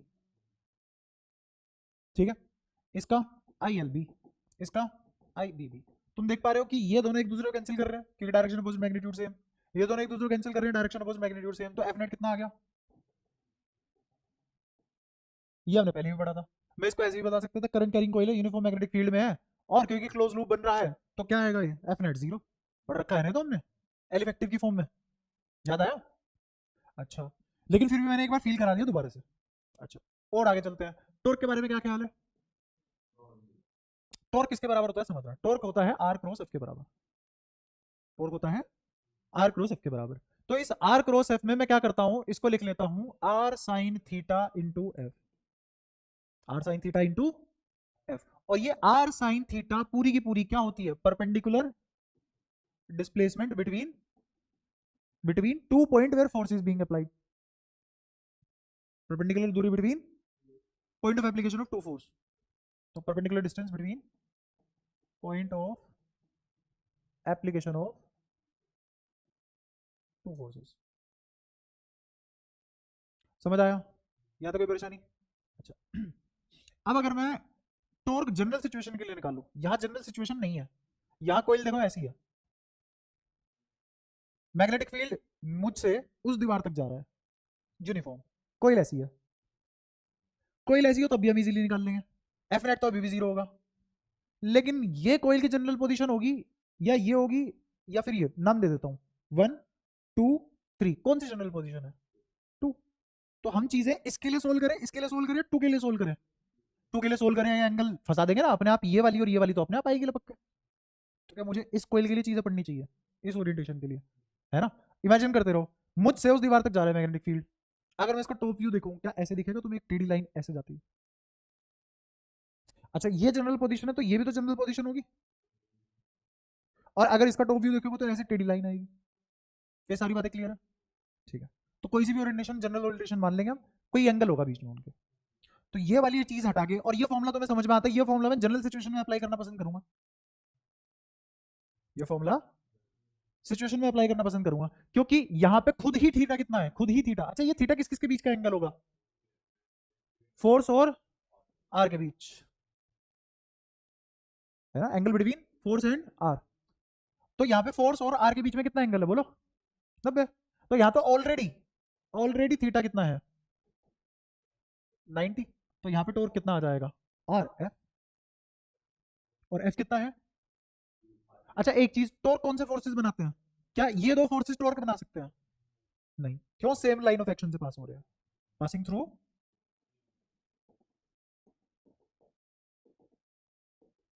same line of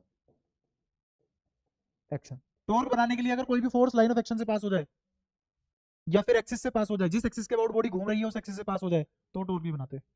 force passing through axis of rotation, parallel to axis of rotation, ऐसे फोर्सेस टॉर्क नहीं बनाते। सही बात है? मैं इसको ऐसे भी दिखा सकता हूं, मान लो ये दरवाजा है, दरवाजा है ही अपने पास, लिटरल दरवाजा है, क्या तुम्हें ये दिख रहा है? इस एक्सिस के अबाउट घूम रहा है, दिख रहा है? ऐसे समझो, ये इस एक्सिस के अबाउट घूम रहा है, ये दिख रही है एक्सिस, ये एक्सिस, ठीक है, ये दरवाजा है। मैं अगर ऐसे फोर्स लगाऊं तो क्या एक्सिस से पास हो रहा है?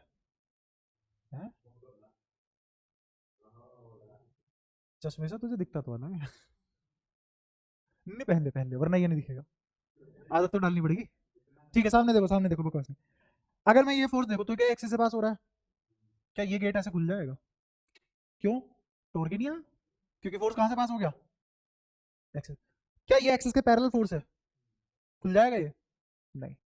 तो मुझे क्या परपेंडिकुलर टू एक्सिस लगाना पड़ेगा, परपेंडिकुलर टू एक्सिस ये भी है, बट ये एक्सिस से पास हो गया, तो मेरा फोर्स ना तो एक्सिस से पास होना चाहिए और ना ही पैरेलल होना चाहिए, तो ऐसे फोर्स टॉर्क लगा सकते हैं, ऐसे फोर्स टॉर्क लगा सकते हैं।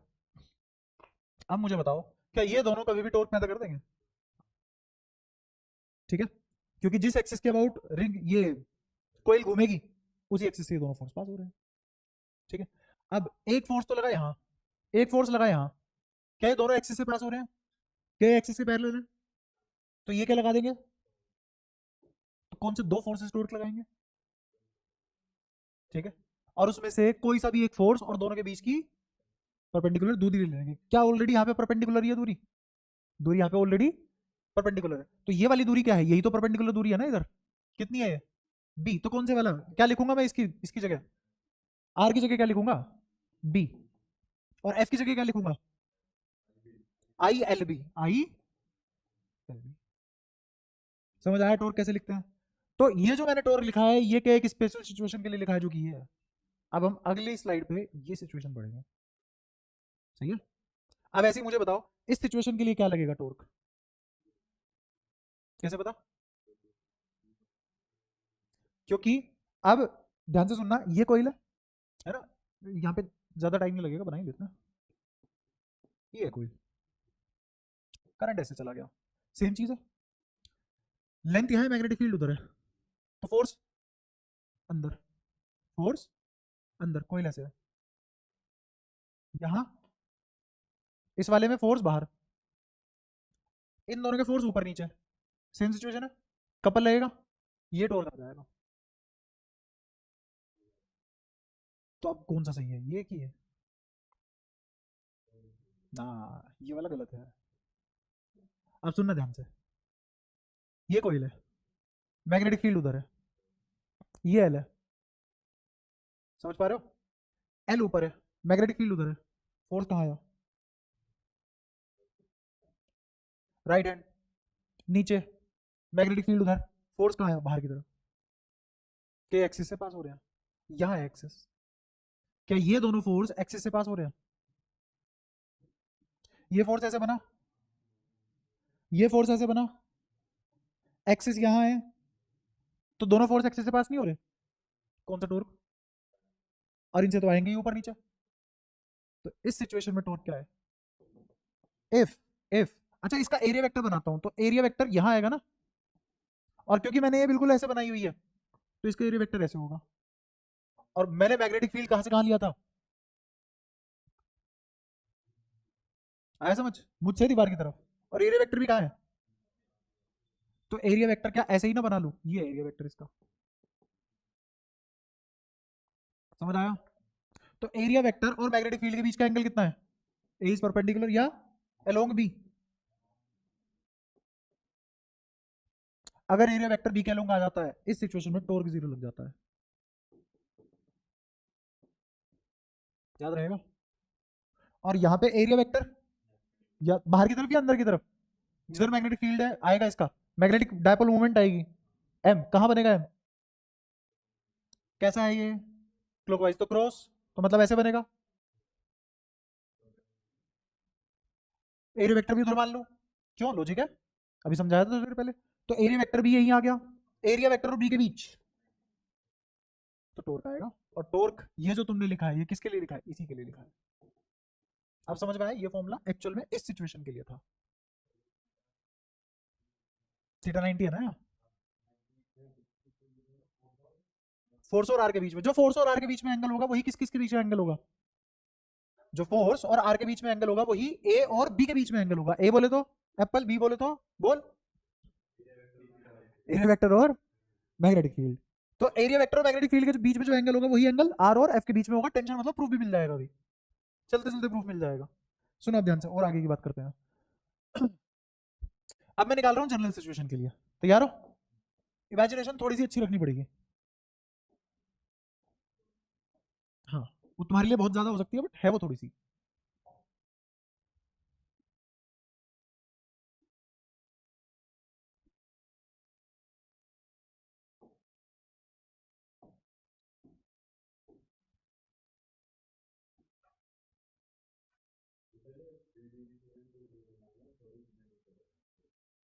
थ्री में बना नहीं सकता ना मैं, तू बना सकता हूँ, आजा,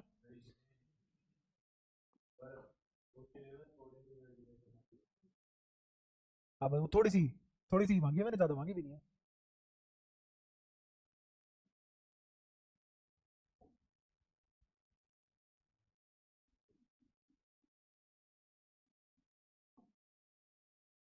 अब सुनना ध्यान से, मैग्नेटिक फील्ड अभी भी मुझसे दीवार की तरफ, कोई लब ऐसे ना हो गया, ऐसे टॉप व्यू देखोगे तो ऐसे लाइन बनेगी, तो एक काम करो, मैंने लाइन ऐसे बना दी ना, तो ऐसे ले लो, ये भी तो एक वैसी वाली सिचुएशन है ना भाई, या तो ऐसे मान लो या ऐसे मान लो, समझ आ रहा है, तो मैंने अगर ये माना तो क्या टॉप व्यू मैच हो गया, दिख रहा है, ऐसे देख लो, हो रहा है मैच, ये टॉप व्यू है, ये टॉप व्यू है, ठीक है, और ये वाला व्यू है, दोबारा इमेजिन करो, मुझसे दीवार की तरफ कोई ऐसे रखी हुई है, रखी हुई है, अरे ऐसे ऐसे रखना, देख टॉप व्यू देख, ऐसे रखी हुई है, यहीं आ जाओ, दिख रहा है अभी भी, मुझसे दीवार की तरफ magnetic field, notebook general position में है, इसका टॉप व्यू देखना है, दिख गया, क्या ये दो लाइन पैरेलल दिख रही है, हो पाया इमेजिन, तो इस कोयल का टॉप व्यू बनाया मैंने वो, सही है, चलेगा, ठीक है, देखो आगे और, करंट इस डायरेक्शन में ले लिया मैंने, तो तुम्हें पता है यहां फोर्स कहां होगा, यहां फोर्स के मैग्नीट्यूड भी पता है, इसके लिए आई एल बी और इसके लिए आई बी बी, और यहां फोर्स, अब सुनना ध्यान, निकाल लेते हैं कितने टाइम जा रहा है देख लो। ऊपर कौन, एल, बी इधर, तो फोर्स एग्जैक्ट अंदर नहीं होगा बट हमारे लिए फील अंदर ही होगा। जैसे ये है ना जनरल ओरिएंटेशन ऑफ कोइल, इसी को मैंने ऐसे पलट रखा है तो ये ऐसे दिख रही है तुम्हें, सही है, ये ओरिएंटेशन है, ये लेंथ है, करंट ऊपर जा रहा है, एल भी ऊपर है, सही है, मैग्नेटिक फील्ड इधर है, तो क्या फोर्स ऐसे आएगा, तो तुम्हारे लिए तो बोर्ड के अंदर ही जा रहा है किसी एंगल पे, तो ये है फोर्स। देखो आया समझ, परपेंडिकुलर टू लेंथ, कोई दिक्कत, पक्का ये दिख रहा है सबको मार्कर, ये है फोर्स, हो गया इमेजिन। अब रजिस्टर पेन नहीं है, इमेजिन हो पा रहा है फिर भी, ठीक है। अब यहीं पे मैंने तुम्हें लेफ्ट हैंड फ्लेमिंग रूल क्यों नहीं सिखाया, लेफ्ट हैंड फ्लेमिंग रूल से क्या करते तुम, ये ऊपर और बी इधर, ठीक है, तुम तो इसको 90 डिग्री पे रख के लगाते हो, लगाना थीटा पे, तो थीटा पे ऐसे कैंची बना बना के लगाना पड़ेगा, और सबसे मुश्किल वायर ये पड़ेगी नीचे वाली, नीचे वाली में तुम दोनों एक डायरेक्शन में निकाल दोगे फोर्स, तुम्हें इस वाली वायर में लगाना ही नहीं आएगा, थोड़ा सा देख लो अगर नहीं यकीन आ रहा। अब सुनना ध्यान से, मैग्नेटिक फील्ड उधर है, सही है, तो बी उधर, फोर्स इस अंगूठे के डायरेक्शन में आता है ना, और ये वाली डायरेक्शन किसकी होती है, करंट की, ठीक है, तो करंट कहाँ है, यहां देख रहे हो, भी उधर है, तो बच्चे क्या करते हैं यार, नहीं इतना बड़ा एंगल तो नहीं हो सकता है, इतना बड़ा एंगल तो नहीं हो सकता है, उंगली की चीर फाड़ थोड़ी ना करता है, ये तो ऐसे लगता है। अब समझ आया लेफ्ट हैंड ड्राइविंग रूल पे क्यों नहीं जाया गया मैं, क्योंकि हमारे पास है ना एल क्रॉस बी, ये वेक्टर की पावर है, ये फालतू के उल्टे सीधे झमेले नहीं पड़ने पड़ता, हाँ, सीधा राइट हैंड, और अपना एक वेक्टर को दूसरे वेक्टर की तरफ घुमाओ, अपने आप आएगी तीसरे की डायरेक्शन भाग के, किसी एंगल पे हो तब भी आएगी, क्योंकि क्रॉस प्रोडक्ट सिर्फ 90 डिग्री के लिए डिफाइन थोड़ी ना, वो तो हर एंगल के लिए डिफाइंड है, समझ पाए, ठीक है। अच्छा इसका आगे डॉट, इसका मुझे पता है बेशक एंगल आ रहा है बट आएगा तो नीचे ही, इसका ऊपर आएगा, एफ नेट अभी भी जीरो है, एफ नेट तो अभी भी जीरो होगा ना, तो F net still zero, F net still zero, तो अब देखते हैं, अब एंगल बन चुका है, अब एंगल आ चुका है, तो मान लो ये क्या है, एक ब्रेथ बी, ये मैग्नेटिक फील्ड है, यूनिफॉर्म है, तो इन दोनों के बीच का एंगल मैंने अल्फा मान लिया, क्या मान लिया, alpha is the angle between, ठीक है। अच्छा एरिया वेक्टर भी तो आएगा कहीं, क्या एरिया वेक्टर इस कोइल का परपेंडिकुलर आएगा, और इस बी के भी परपेंडिकुलर आएगा, बी के भी परपेंडिकुलर आएगा, हमने तो बोला था एरिया वेक्टर बी के लोंग बनाते हैं, कोइल के बी के लोंग बनाएंगे ना, एक्सटर्नल बी के लोंग थोड़ी ना, हाँ इसीलिए मैं एक एक बात बोल रहा हूँ, देख रहा हूँ एक छोटी चीज भी नहीं छोड़ रहा मैं बिना बोले तुम्हारे लिए, ये जो एरिया वेक्टर है किसके परपेंडिकुलर है, एक्सटर्नल के, एक्सटर्नल के तो एंगल पे आएगा, परपेंडिकुलर भी नहीं है, तो ये पूछना चाहिए ए किसके लोंग है,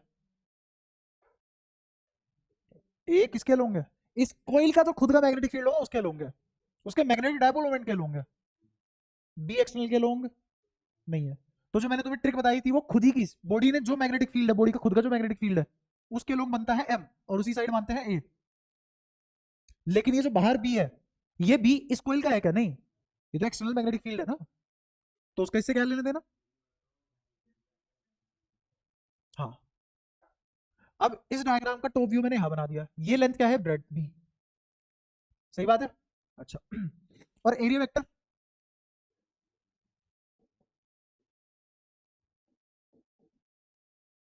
सही है, इस वेक्टर को पहले यहां भी तो डिस्प्लेस किया जा सकता है, और यहाँ नीचे भी डिस्प्लेस किया जा सकता है, क्लियर है, अच्छा यहां कौन सा फोर्स लगा, देखो क्रॉस, लेकिन जब तुमने टॉप व्यू बनाया तो यहां क्रॉस लिखा जाएगा क्या, ना, देखना ये है टॉप व्यू, ठीक है, ये टॉप व्यू था और इसको ऐसे ले आए तो ये वाला व्यू है, सही है, यहां है फोर्स, अब इसको मैंने टॉप व्यू में ले लिया, तो क्या फोर्स यहां आ गया, बताओ समझ पाए हो क्या, जितना डिटेल में मैं बता रहा हूं है नहीं, एग्जिस्ट नहीं करते इतनी डिटेल, यहां आ गया वाला फोर्स, अच्छा ऐसे ये वाला फोर्स तुम्हारा कहां आएगा, यही तो कपलिंग है इन दो पोल पे। क्या एफ तो अलग ही प्लेन में एग्जिस्ट करता है ना। देख वो क्या होता है एल क्रॉस बी, एल और बी के बीच में कुछ भी एंगल हो तो एफ तो हमेशा जिस प्लेन में एल और बी है उसके परपेंडिकुलर ही आएगा ना। यहां बताओ कोई दिक्कत, किसी को भी कोई भी परेशानी हो किसी भी प्रकार की। अच्छा तो टॉर्क किसके बराबर होता है, टॉर्क तो आर क्रॉस एफ के बराबर होता है और आर क्या होता है परपेंडिकुलर डिस्टेंस। अब यहाँ पे थीटा 90 नहीं है, थीटा 90 नहीं है तो आर और एफ के बीच का एंगल क्या होगा वो देखते हैं। सही है, और जो आर साइन थीटा लिखा जाएगा वही क्या होगा परपेंडिकुलर दूरी, तो परपेंडिकुलर डिस्टेंस क्या होगा आर साइन थीटा। यहां पे आर कौन है बी, यहां पे आर कौन है बी। ये बात एक जन्म पहले बोल के आ चुका मैं, आगे कहां अटका पड़ा है। आर और एफ के बीच में एंगल 90 है नहीं, ये तो बता क्या आया आज के दिन आर और एफ के बीच में एंगल 90 डिग्री नहीं है क्योंकि ये सिचुएशन नहीं है, अब ये सिचुएशन नहीं है। आ रहा है समझ, एफ यहां है दूसरा एफ यहां है, दोनों के बीच की परपेंडिकुलर दूरी वही है जो बी थी ऑलरेडी, लेकिन अब कोई ऐसे आ चुकी है, अब ये फोर्स ऐसे है ये फोर्स ऐसे है, अब इन दो फोर्स के पॉइंट ऑफ इन दो पॉइंट के बीच की परपेंडिकुलर दूरी ये नहीं है। अब समझना क्या होगी, कोई ऐसे है तुम्हारे तरफ जिससे तुम्हें बढ़िया समझ में आया उस तरीके से बता रहा हूँ, ये एक पॉइंट है ये एक पॉइंट है, ये परपेंडिकुलर दूरी नहीं है, परपेंडिकुलर दूरी ये है। आ रहा है समझ, दोबारा देखो ये और ये एक लेंथ बनेगी यहां बनेगी, इन दो फोर्स के बीच की परपेंडिकुलर दूरी क्या होगी, ये लाइन तो नहीं है, यहां से एक सीधी लाइन खींचो, हुई इमेजिन, ये पॉइंट ऑफ एप्लीकेशन ये पॉइंट ऑफ एप्लीकेशन है ना, इन दोनों को परपेंडिकुलर पे लाना है, इस दूरी से सीधा जाओ यहां, इस पॉइंट से यहां परपेंडिकुलर ड्रॉप करो और फिर यहां से परपेंडिकुलर ड्रॉप करो, ये जो बनेगी लाइन ये होगा परपेंडिकुलर दूरी बिटवीन टू फोर्सेस। जैसे ये परपेंडिकुलर दूरी नहीं है दोनों फोर्स के बीच की, ये होगी परपेंडिकुलर दूरी दोनों फोर्स के बीच की, ध्यान से सुनना। क्या मैंने परपेंडिकुलर ड्रॉप कराया है वहां, एक यहां से ये बना 90 डिग्री का एंगल, अब समझ पाए हो कोई दिक्कत, ठीक है। ये फोर्स है ये भी एक फोर्स है, इन दो पॉइंट के बीच की परपेंडिकुलर दूरी यही तो होगी, ये थोड़ी ना होगी, ये समझा रहा हूं तुझसे, इन दो फोर्स के बीच की परपेंडिकुलर दूरी ये होगी कि ये ऊपर वाली होगी, ऊपर वाली होगी ना। आया कुछ कुछ समझ, क्लियर है यहां तक। तो मुझे क्या निकालना है ई निकालना है, ई, ये आर परपेंडिकुलर, ये आर है और ये आर परपेंडिकुलर है और ये अपने आप साइन थीटा की फॉर्म में आएगा, खुद देखना चालू। आओ एरिया वेक्टर देखते हैं कहां है, ये एरिया वेक्टर है, मैग्नेटिक फील्ड यहां है,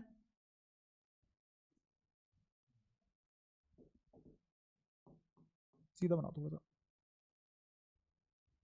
ये है मैग्नेटिक फील्ड, यहां अल्फा किस किसके बीच का एंगल है, ये अल्फा, सही है। थोड़ी देर के लिए मैं इसको थीटा मान लेता हूं, तो मुझे थीटा बताओ क्या 90 माइनस अल्फा के बराबर होगा। अच्छा ये एंगल तो 90 है ना, ये अल्फा ये 90, तो ये क्या 90 माइनस अल्फा, अभी अभी देखा 90 माइनस अल्फा तो थीटा होता है, तो ये एंगल कितना आ गया, ये क्या है हाइपोटेन्यूज, ये क्या है perpendicular for this theta it is perpendicular, तो क्या लिखा जाएगा बी साइन थीटा। मैं डायरेक्टली तुम्हें रटवा सकता था कि फॉर्मुला क्या होता है, फॉर्मुला होता है R sine theta F, R की जगह बी लिखो B sine theta F, but मैंने वो भी प्रूव करवाया क्योंकि 11वीं उड़ी हुई है तुम्हारी पूरी। तो ये समझ में आया R perpendicular B sine theta आया, तो दो फोर्सेस के बीच की परपेंडिकुलर दूरी इज आर और सॉरी बी और B sine theta, B sine theta is the perpendicular दूरी बिटवीन द टू फोर्सेस। आगे समझ अब कोई दिक्कत, पक्का, ठीक है। तो अब ये भी प्रूव करते हैं कि एल सॉरी बी और एफ के बीच क्या एंगल है, तो ये दिख रहा है एफ, और ये दिख रहा है बी, तो ये दोनों तो 90 डिग्री पे है एक दूसरे के, क्या वाकई में? नहीं, तुम्हें इस डायग्राम में दिख रहा है दोनों 90 डिग्री पे हैं। अब मैं दोबारा से 3D में लेके जाता हूँ, आओ। ये कोई ऐसे है, ऐसे करेंगे तो उससे मैच हो जाएगी। अभी ऐसे है, देखते रहो, ये एफ है, ये एफ है, समझ पाए? ये जो एफ जा रहा है, तुमने तो यहां माना है ना अंदर की तरफ, यहां माना है ना अंदर की तरफ। एक और पेन देना फटाफट।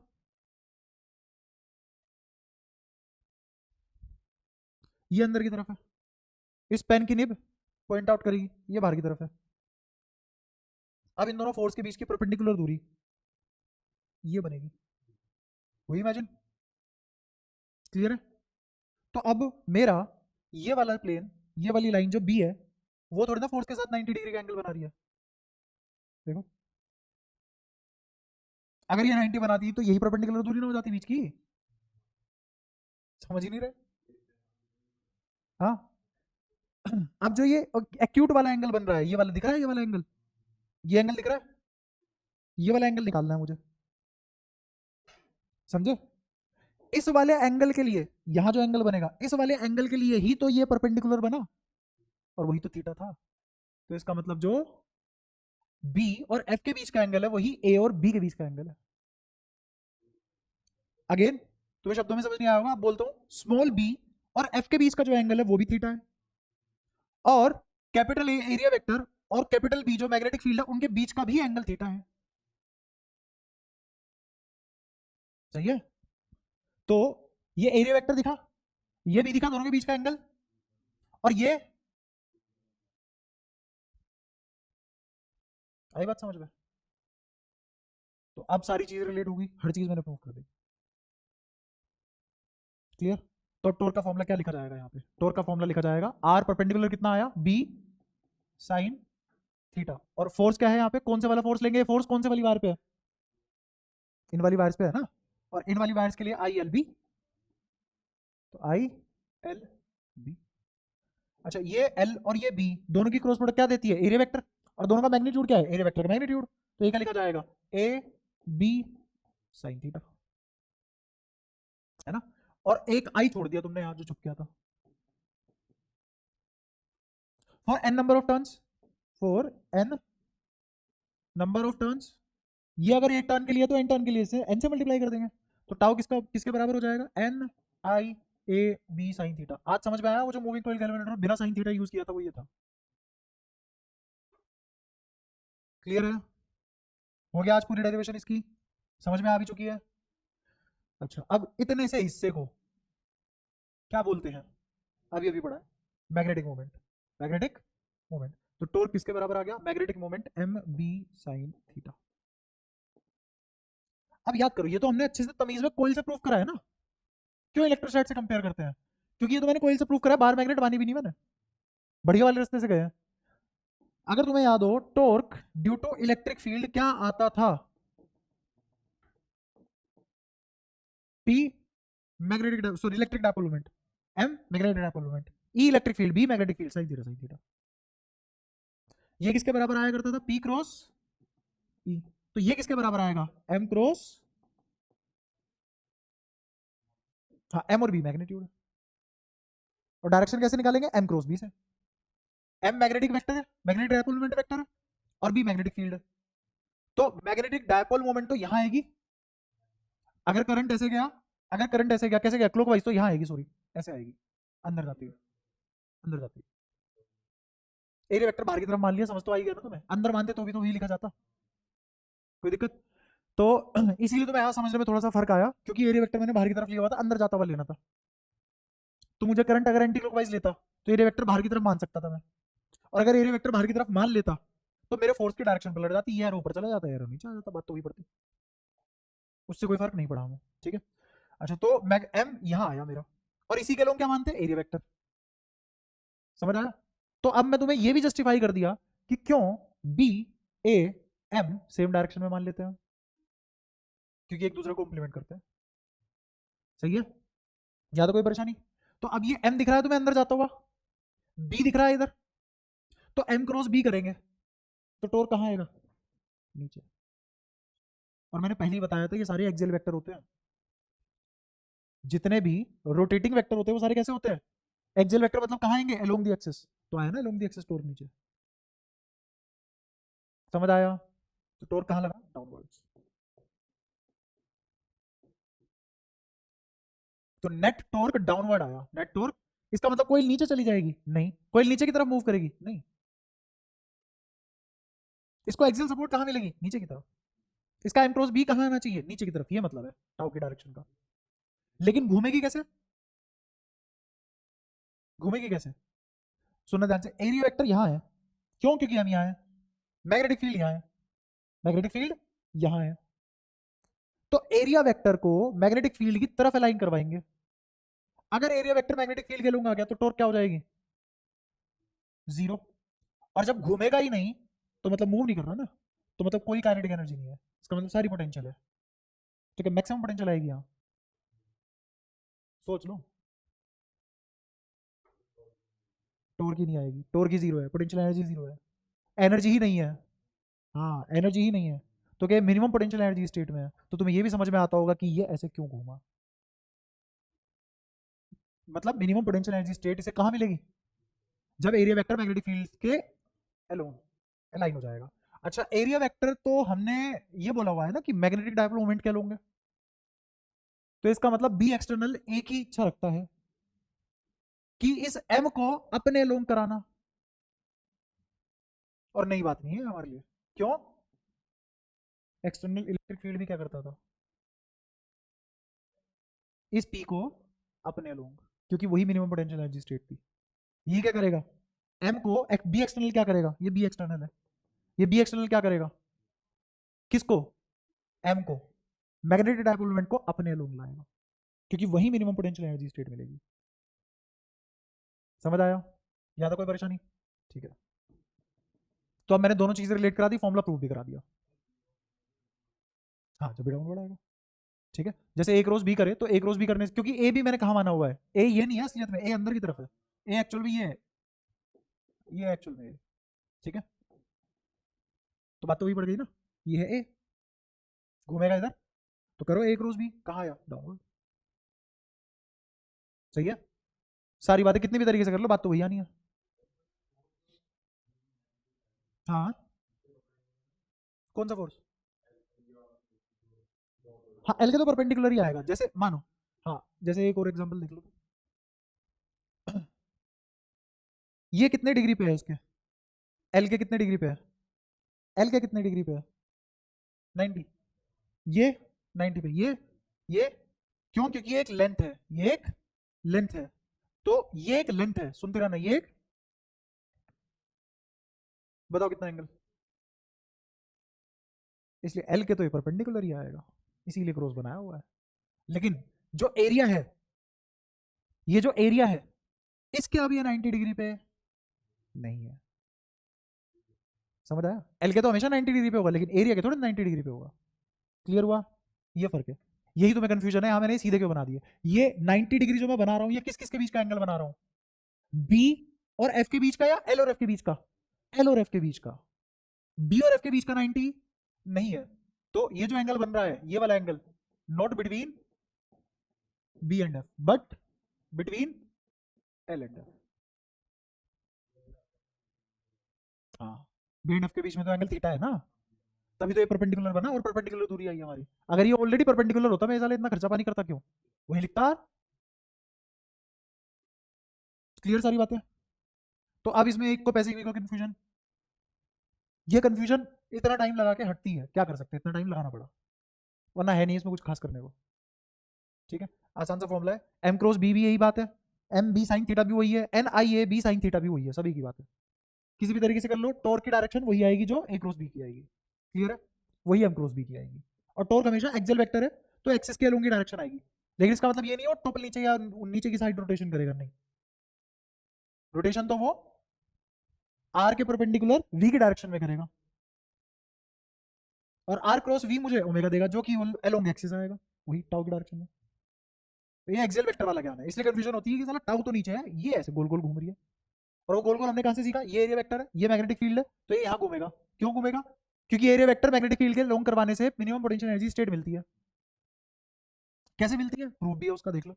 जैसे मुझे यू निकालना हो तो डी यू किसके बराबर लिखा जाएगा? Tau D theta, tau D theta. अब मैं दो एनालॉजी दे सकता हूं तुम्हें, एक ये बी एक्सटर्नल दिखा, इसके अंदर मैंने बार मैग्नेट मान ली एक। अच्छा, ये बार मैग्नेट और कोयले की तो बात होगी,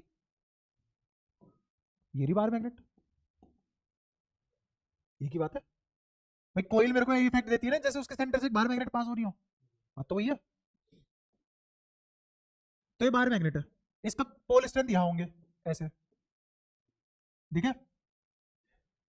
ये एरिया वेक्टर, ये क्या है? Area vector. मैग्नेटिक फील्ड के साथ कितना एंगल बनाया इसने? मान लो थीटा वन। कितना एंगल बनाया? Theta one. फिर ये बार मैग्नेट यहां आ गई, तो अब इसका एरिया वेक्टर यहां आ गया, और अब इसने कितना एंगल बनाया? तो ये वाला एंगल कितना होगा? Theta two minus theta one. उतना ही तो घूमी है। कितना घूमी है? इतना घूमी है। जो ये एंगल है अल्फा, वही एंगल है अल्फा। समझ आया? मैं कोइल बना के समझाता तो दिक्कत आती है। अब तुम इमेजिन कर सकते हो कि ये कोइल थी, इसका एरिया वेक्टर यहां था, ये कोइल हल्की सी घूम गई, तो ये कोइल जितना घूमी उतना ही इसका एरिया वेक्टर घूमा। तो पहले ये कितना एंगल बना रहा था एरिया वेक्टर? Theta one. अब कितना बना रहा है? असलियत में बार मैग्नेट की बजाय क्या रखी हुई है? कोइल। आगे समझ? अच्छा, तो ये टाउ डी थीटा है। अब मैं इंटीग्रेट करूंगा, इसको भी इंटीग्रेट करूंगा, कहां से कहां तक? थीटा वन से टाउ किसके बराबर है? M B sine theta. M B तो बाहर, साइन थीटा का integration minus cos theta, minus, तो ये क्या? एम बी माइनस का आ गया, और यहां क्या आ गया? कोस theta to minus cos theta one. के बिल्कुल वैसा ही नहीं आया जैसे यू ई आता था, minus P E sine theta two minus sine theta one. कहा नई चीज पढ़ ली हमने? सारी वही तो है, बस पी की जगह क्या आ गया? एम। ई की जगह क्या आ गया? डी। यहां बस इशू ये है, इमेजिनेशन में फर्क आता है, और कोई दिक्कत नहीं है। सारी बातें क्लियर? अच्छा, जैसे मैं तुमसे एक सवाल पूछ लूं हल्का सा, तुम्हें ये फॉर्मूला तो क्लियर है ना? कोई इशू? मैं एक क्वेश्चन पूछता हूँ, उससे तुम्हें फॉर्मूले भी समझ आ जाएंगे और एक क्वेश्चन भी हो जाएगा। क्वेश्चन है, मान लो फिलहाल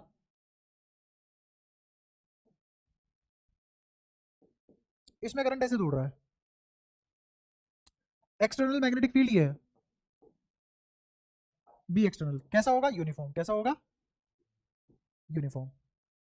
तुम्हें निकालना है find the work done, find the work done by this coil. पहली बात तो ये क्या, कोइल वर्क डन करेगी? समझते हैं। अगर करंट ऐसे है, सुनना, करंट क्लॉकवाइज है एंटी क्लॉकवाइज? क्लॉकवाइज। तो ये क्रॉस है, ये कैसा बना? क्रॉस बना। अगर ये क्रॉस है तो इसका already magnetic, sorry, area vector का मैग्नेटिक डायपोल मोमेंट किसके लोगे? बी एक्सटर्नल के लोगे। क्यों हिलेगा? आया समझ? अच्छा, वहीं पे अगर मैं करंट ऐसे कर देता, तो अब ये कहाँ आता? ये कौन है? एम। तो यू इनिशियल लिखवाओगे मेरे को? यू इनिशियल देखो, minus M B cos theta. Cos theta कितना? इनिशियली एंगल कितना है? तो क्या प्लस का एम बी आ गया? प्लस का यहां minus M B cos zero, क्योंकि तुम्हें कहाँ लाना है? यहां लाना है पूरा, यहां लाना है ना। तो कितना आ जाएगा? माइनस का एम बी। करो जरा U final minus U initial, क्या ये माइनस टू एम बी आता हुआ दिखाई दिया?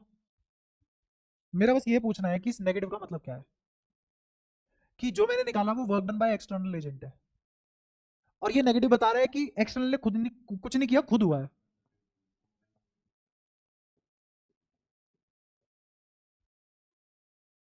क्या ये सब बातें इलेक्ट्रोस्टैट में भी करी थी?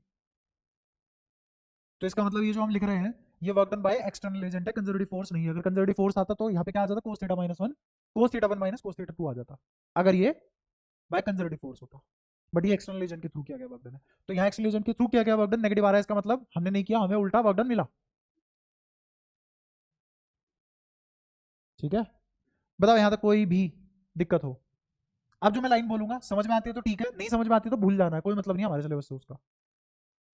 ये जो वर्क डन किया गया है, एक्सटर्नल ने किया है एक्चुअल में वर्क डन, अगर मैं इसको हल्का सा डिस्प्लेस ना करूं तो ये कभी भी यहां मुड़ के नहीं आएगा, मुझे डिस्टर्ब तो करना पड़ेगा, बिना डिस्टर्ब करे ये वापस नहीं आएगा। हाँ स्टेबल नहीं, इक्विलिब्रियम में है बट अनस्टेबल है, इक्विलिब्रियम में है बट अनस्टेबल में है, तो इनिशियल डिस्प्लेस करना पड़ेगा, है ना। और वो क्यों करना पड़ेगा? ताकि काइनेटिक एनर्जी में कन्वर्ट ना हो। क्यों नहीं हो सकता काइनेटिक एनर्जी में कन्वर्ट? हाँ, क्योंकि work done by B energy को कंट्रीब्यूट नहीं करता सिस्टम की।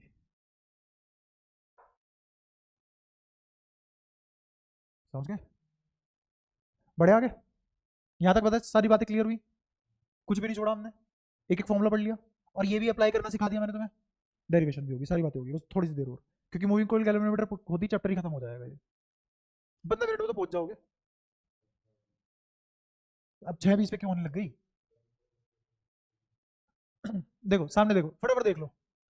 अब मैंने क्या किया, मुझे पढ़ना है मूविंग कोइल गैल्वेनोमीटर, कुछ नहीं करना, बस गैल्वेनोमीटर वो डिवाइस हो जाती है जिसपे मैं मार्किंग कर देता हूँ, जिसपे मार्किंग कर देते हैं, है ना, जो डिवाइस मेरे को कुछ इन्फॉर्मेशन दे दे। ये एक्चुअल में हमने पढ़ लिया मूविंग कोइल गैल्वेनोमीटर यहां तक, बस अब 2-3 बातें बतानी है मूविंग कोइल गैल्वेनोमीटर पूरा, सुनना ध्यान से। मैंने एक मान लो क्यूबॉइड लिया, क्यूबॉइड एक 3D फिगर है, क्यूबॉइड एक, उस क्यूबॉइड में एक सिलिंड्रिकल गड्ढा कर दिया, फिर इसको यहां से काट दिया, तो अब तुम्हें मैग्नेट ऐसे दिखाई देगी, क्या 2D है 3D है? समझ आया ना क्या क्या किया? ये क्यूबॉइड था, इसमें सिलिंड्रिकल गड्ढा कर दिया, आर पार दिख रहा है, यहां से बीच में से काट दिया तो ऐसी दो मैग्नेट दिखी, देखिए। अब इन दो मैग्नेट को हल्का सा खोल दिया, और इसी ज्योमेट्री का, इसी डायमेंशन का सिलेंडर सॉफ्ट आयरन का इसके बीच में भर दिया, लेकिन नहीं रहा मैं कुछ भी, टाइम कम है, समझते रहना, ठीक है। अच्छा, अब एक जो म्यू परमिएबिलिटी नाम की चीज थी, स्पेस वेक्टर फॉर मैग्नेटिज्म, ये जिसका जितना ज्यादा होगा मैग्नेटिक फील्ड लाइन प्रेफर करेगी उसके अंदर से जाना, तो ये सॉफ्ट आयरन कोर का अच्छा खासा होता है। मतलब ऐसा मान लो कि अगर कोई वीक मैग्नेट है, अगर कोई वीक मैग्नेट है, वीक मैग्नेट है, तो मेरी मैग्नेटिक फील्ड लाइन, अगर मान लो यहाँ पे साउथ, यहाँ पे नॉर्थ ले लो, यहाँ पे साउथ ले लो, तो मेरी मैग्नेटिक फील्ड लाइन ऐसे जाना प्रेफर करेगी, क्योंकि स्पेस एक अच्छा मीडियम है इससे।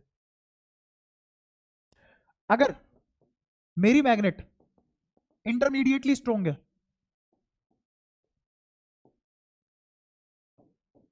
तो मैग्नेटिक फील्ड लाइन ऐसे जाना पसंद करेंगी,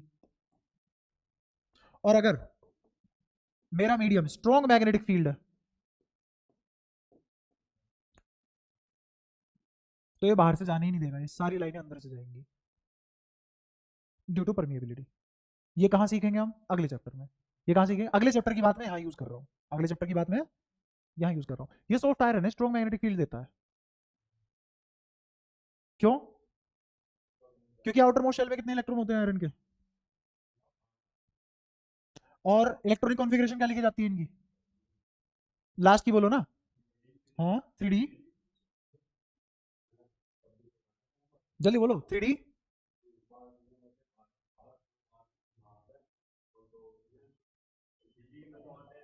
हम्म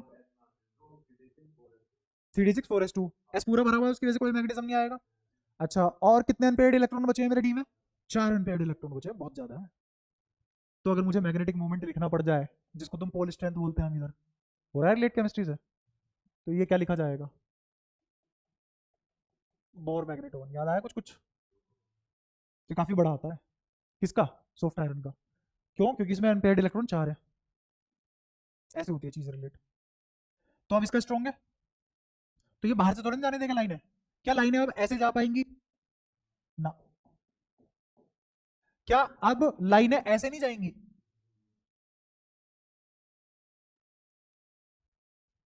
ये सारी लाइनें अंदर जाएंगी और घूम के जाएगी कर्व बना के, समझ आया? अब ये सॉफ्ट आयरन पे एक प्लास्टिक का फ्रेम लपेट दिया, इस सॉफ्ट आयरन पे क्या लपेट दिया? एक प्लास्टिक का फ्रेम, और इस प्लास्टिक फ्रेम के ऊपर मैंने क्या कर दी? वाइंडिंग कॉपर की, कॉपर की या किसी भी कंडक्टर की, कंडक्टिंग वाइंडिंग, कंडक्टर वाइंडिंग। ऐसा क्यों किया? क्योंकि अब कॉइल की तरह कौन बिहेव करेगा? जो प्लास्टिक के ऊपर वायर लिपटी पड़ी है, रेक्टेंगुलर कॉइल बन गई। अंदर क्या लिया? Soft iron core. क्यों लिया? क्योंकि मैग्नेटिक फील्ड लाइन घुमा के बनवानी थी। उसके ऊपर प्लास्टिक रख दी और उसके ऊपर क्या लपेट दी? वायर। डायरेक्ट सिलेंडर के ऊपर क्यों नहीं लपेटी? दोनों कंडक्टर हो जाते तो कॉइल कैसे बनती? तो मैंने क्या बना ली? एक रेक्टेंगुलर कॉइल बना ली, जो कि हमने पढ़ी है अभी अभी। हाँ, बन गई।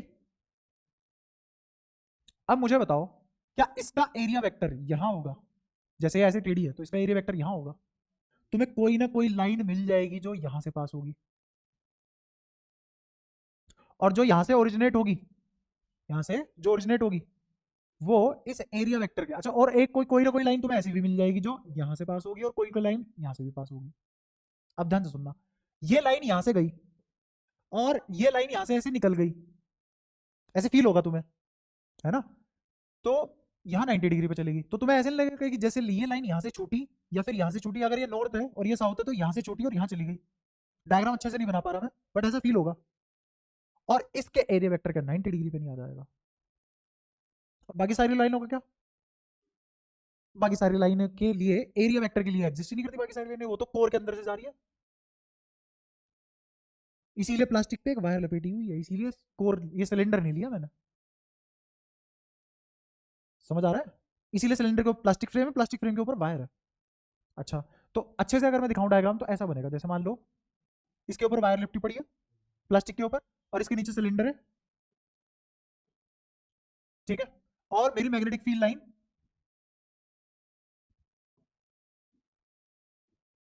मेरी मैग्नेटिक फील्ड लाइन यहां से गई ऐसे और यहां से निकल गई, ठीक है? ये एरिया वेक्टर हो गया। एक लाइन ऐसी भी होगी जो इस एरिया वेक्टर के परपेंडिकुलर बनेगी, जैसे एक लाइन मेरी यहां से निकली और यहां पहुंच गई, ठीक है? एक लाइन यहां से मतलब एंटर होगी यहाँ पे और यहां से निकल रही होगी, तो तुम्हें ऐसा लगेगा जैसे ये लाइन यहां से यहां चली गई, और ये स्पेस बहुत कम है, तो ये कर्व दिखेगा ही नहीं तुम्हें। क्यों? क्योंकि ये जिस ज्योमेट्री का मैंने सिलेंडर निकाला था उसी ज्योमेट्री का सॉफ्ट आयरन कोल सिलेंडर भरा है इसके अंदर, और ये गैप ना के बराबर है।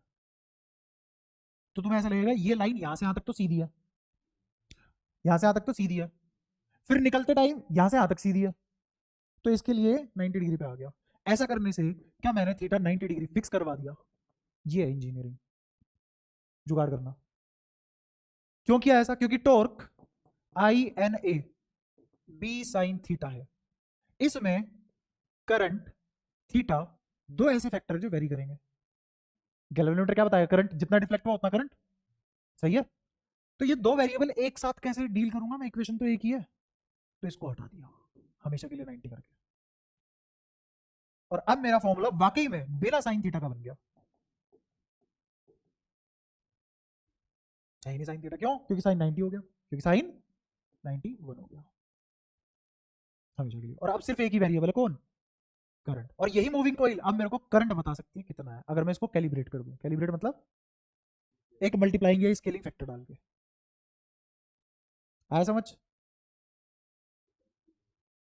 हाँ, तो करंट इसमें मेरे को सिर्फ अब ये करंट बताएगा, ये टॉर्क मेरे को किसकी रीडिंग देगा? करंट की। तो इस सेटअप का नाम रखा गया मूविंग कॉइल गैल्वेनोमीटर। आया समझ? कोई दिक्कत? यहाँ ही हमारा चैप्टर समाप्त होता है, बड़ा चैप्टर था ये भी काफी, यहाँ पे इसकी समाप्ति। ठीक है, होगी क्लास तुम्हारी।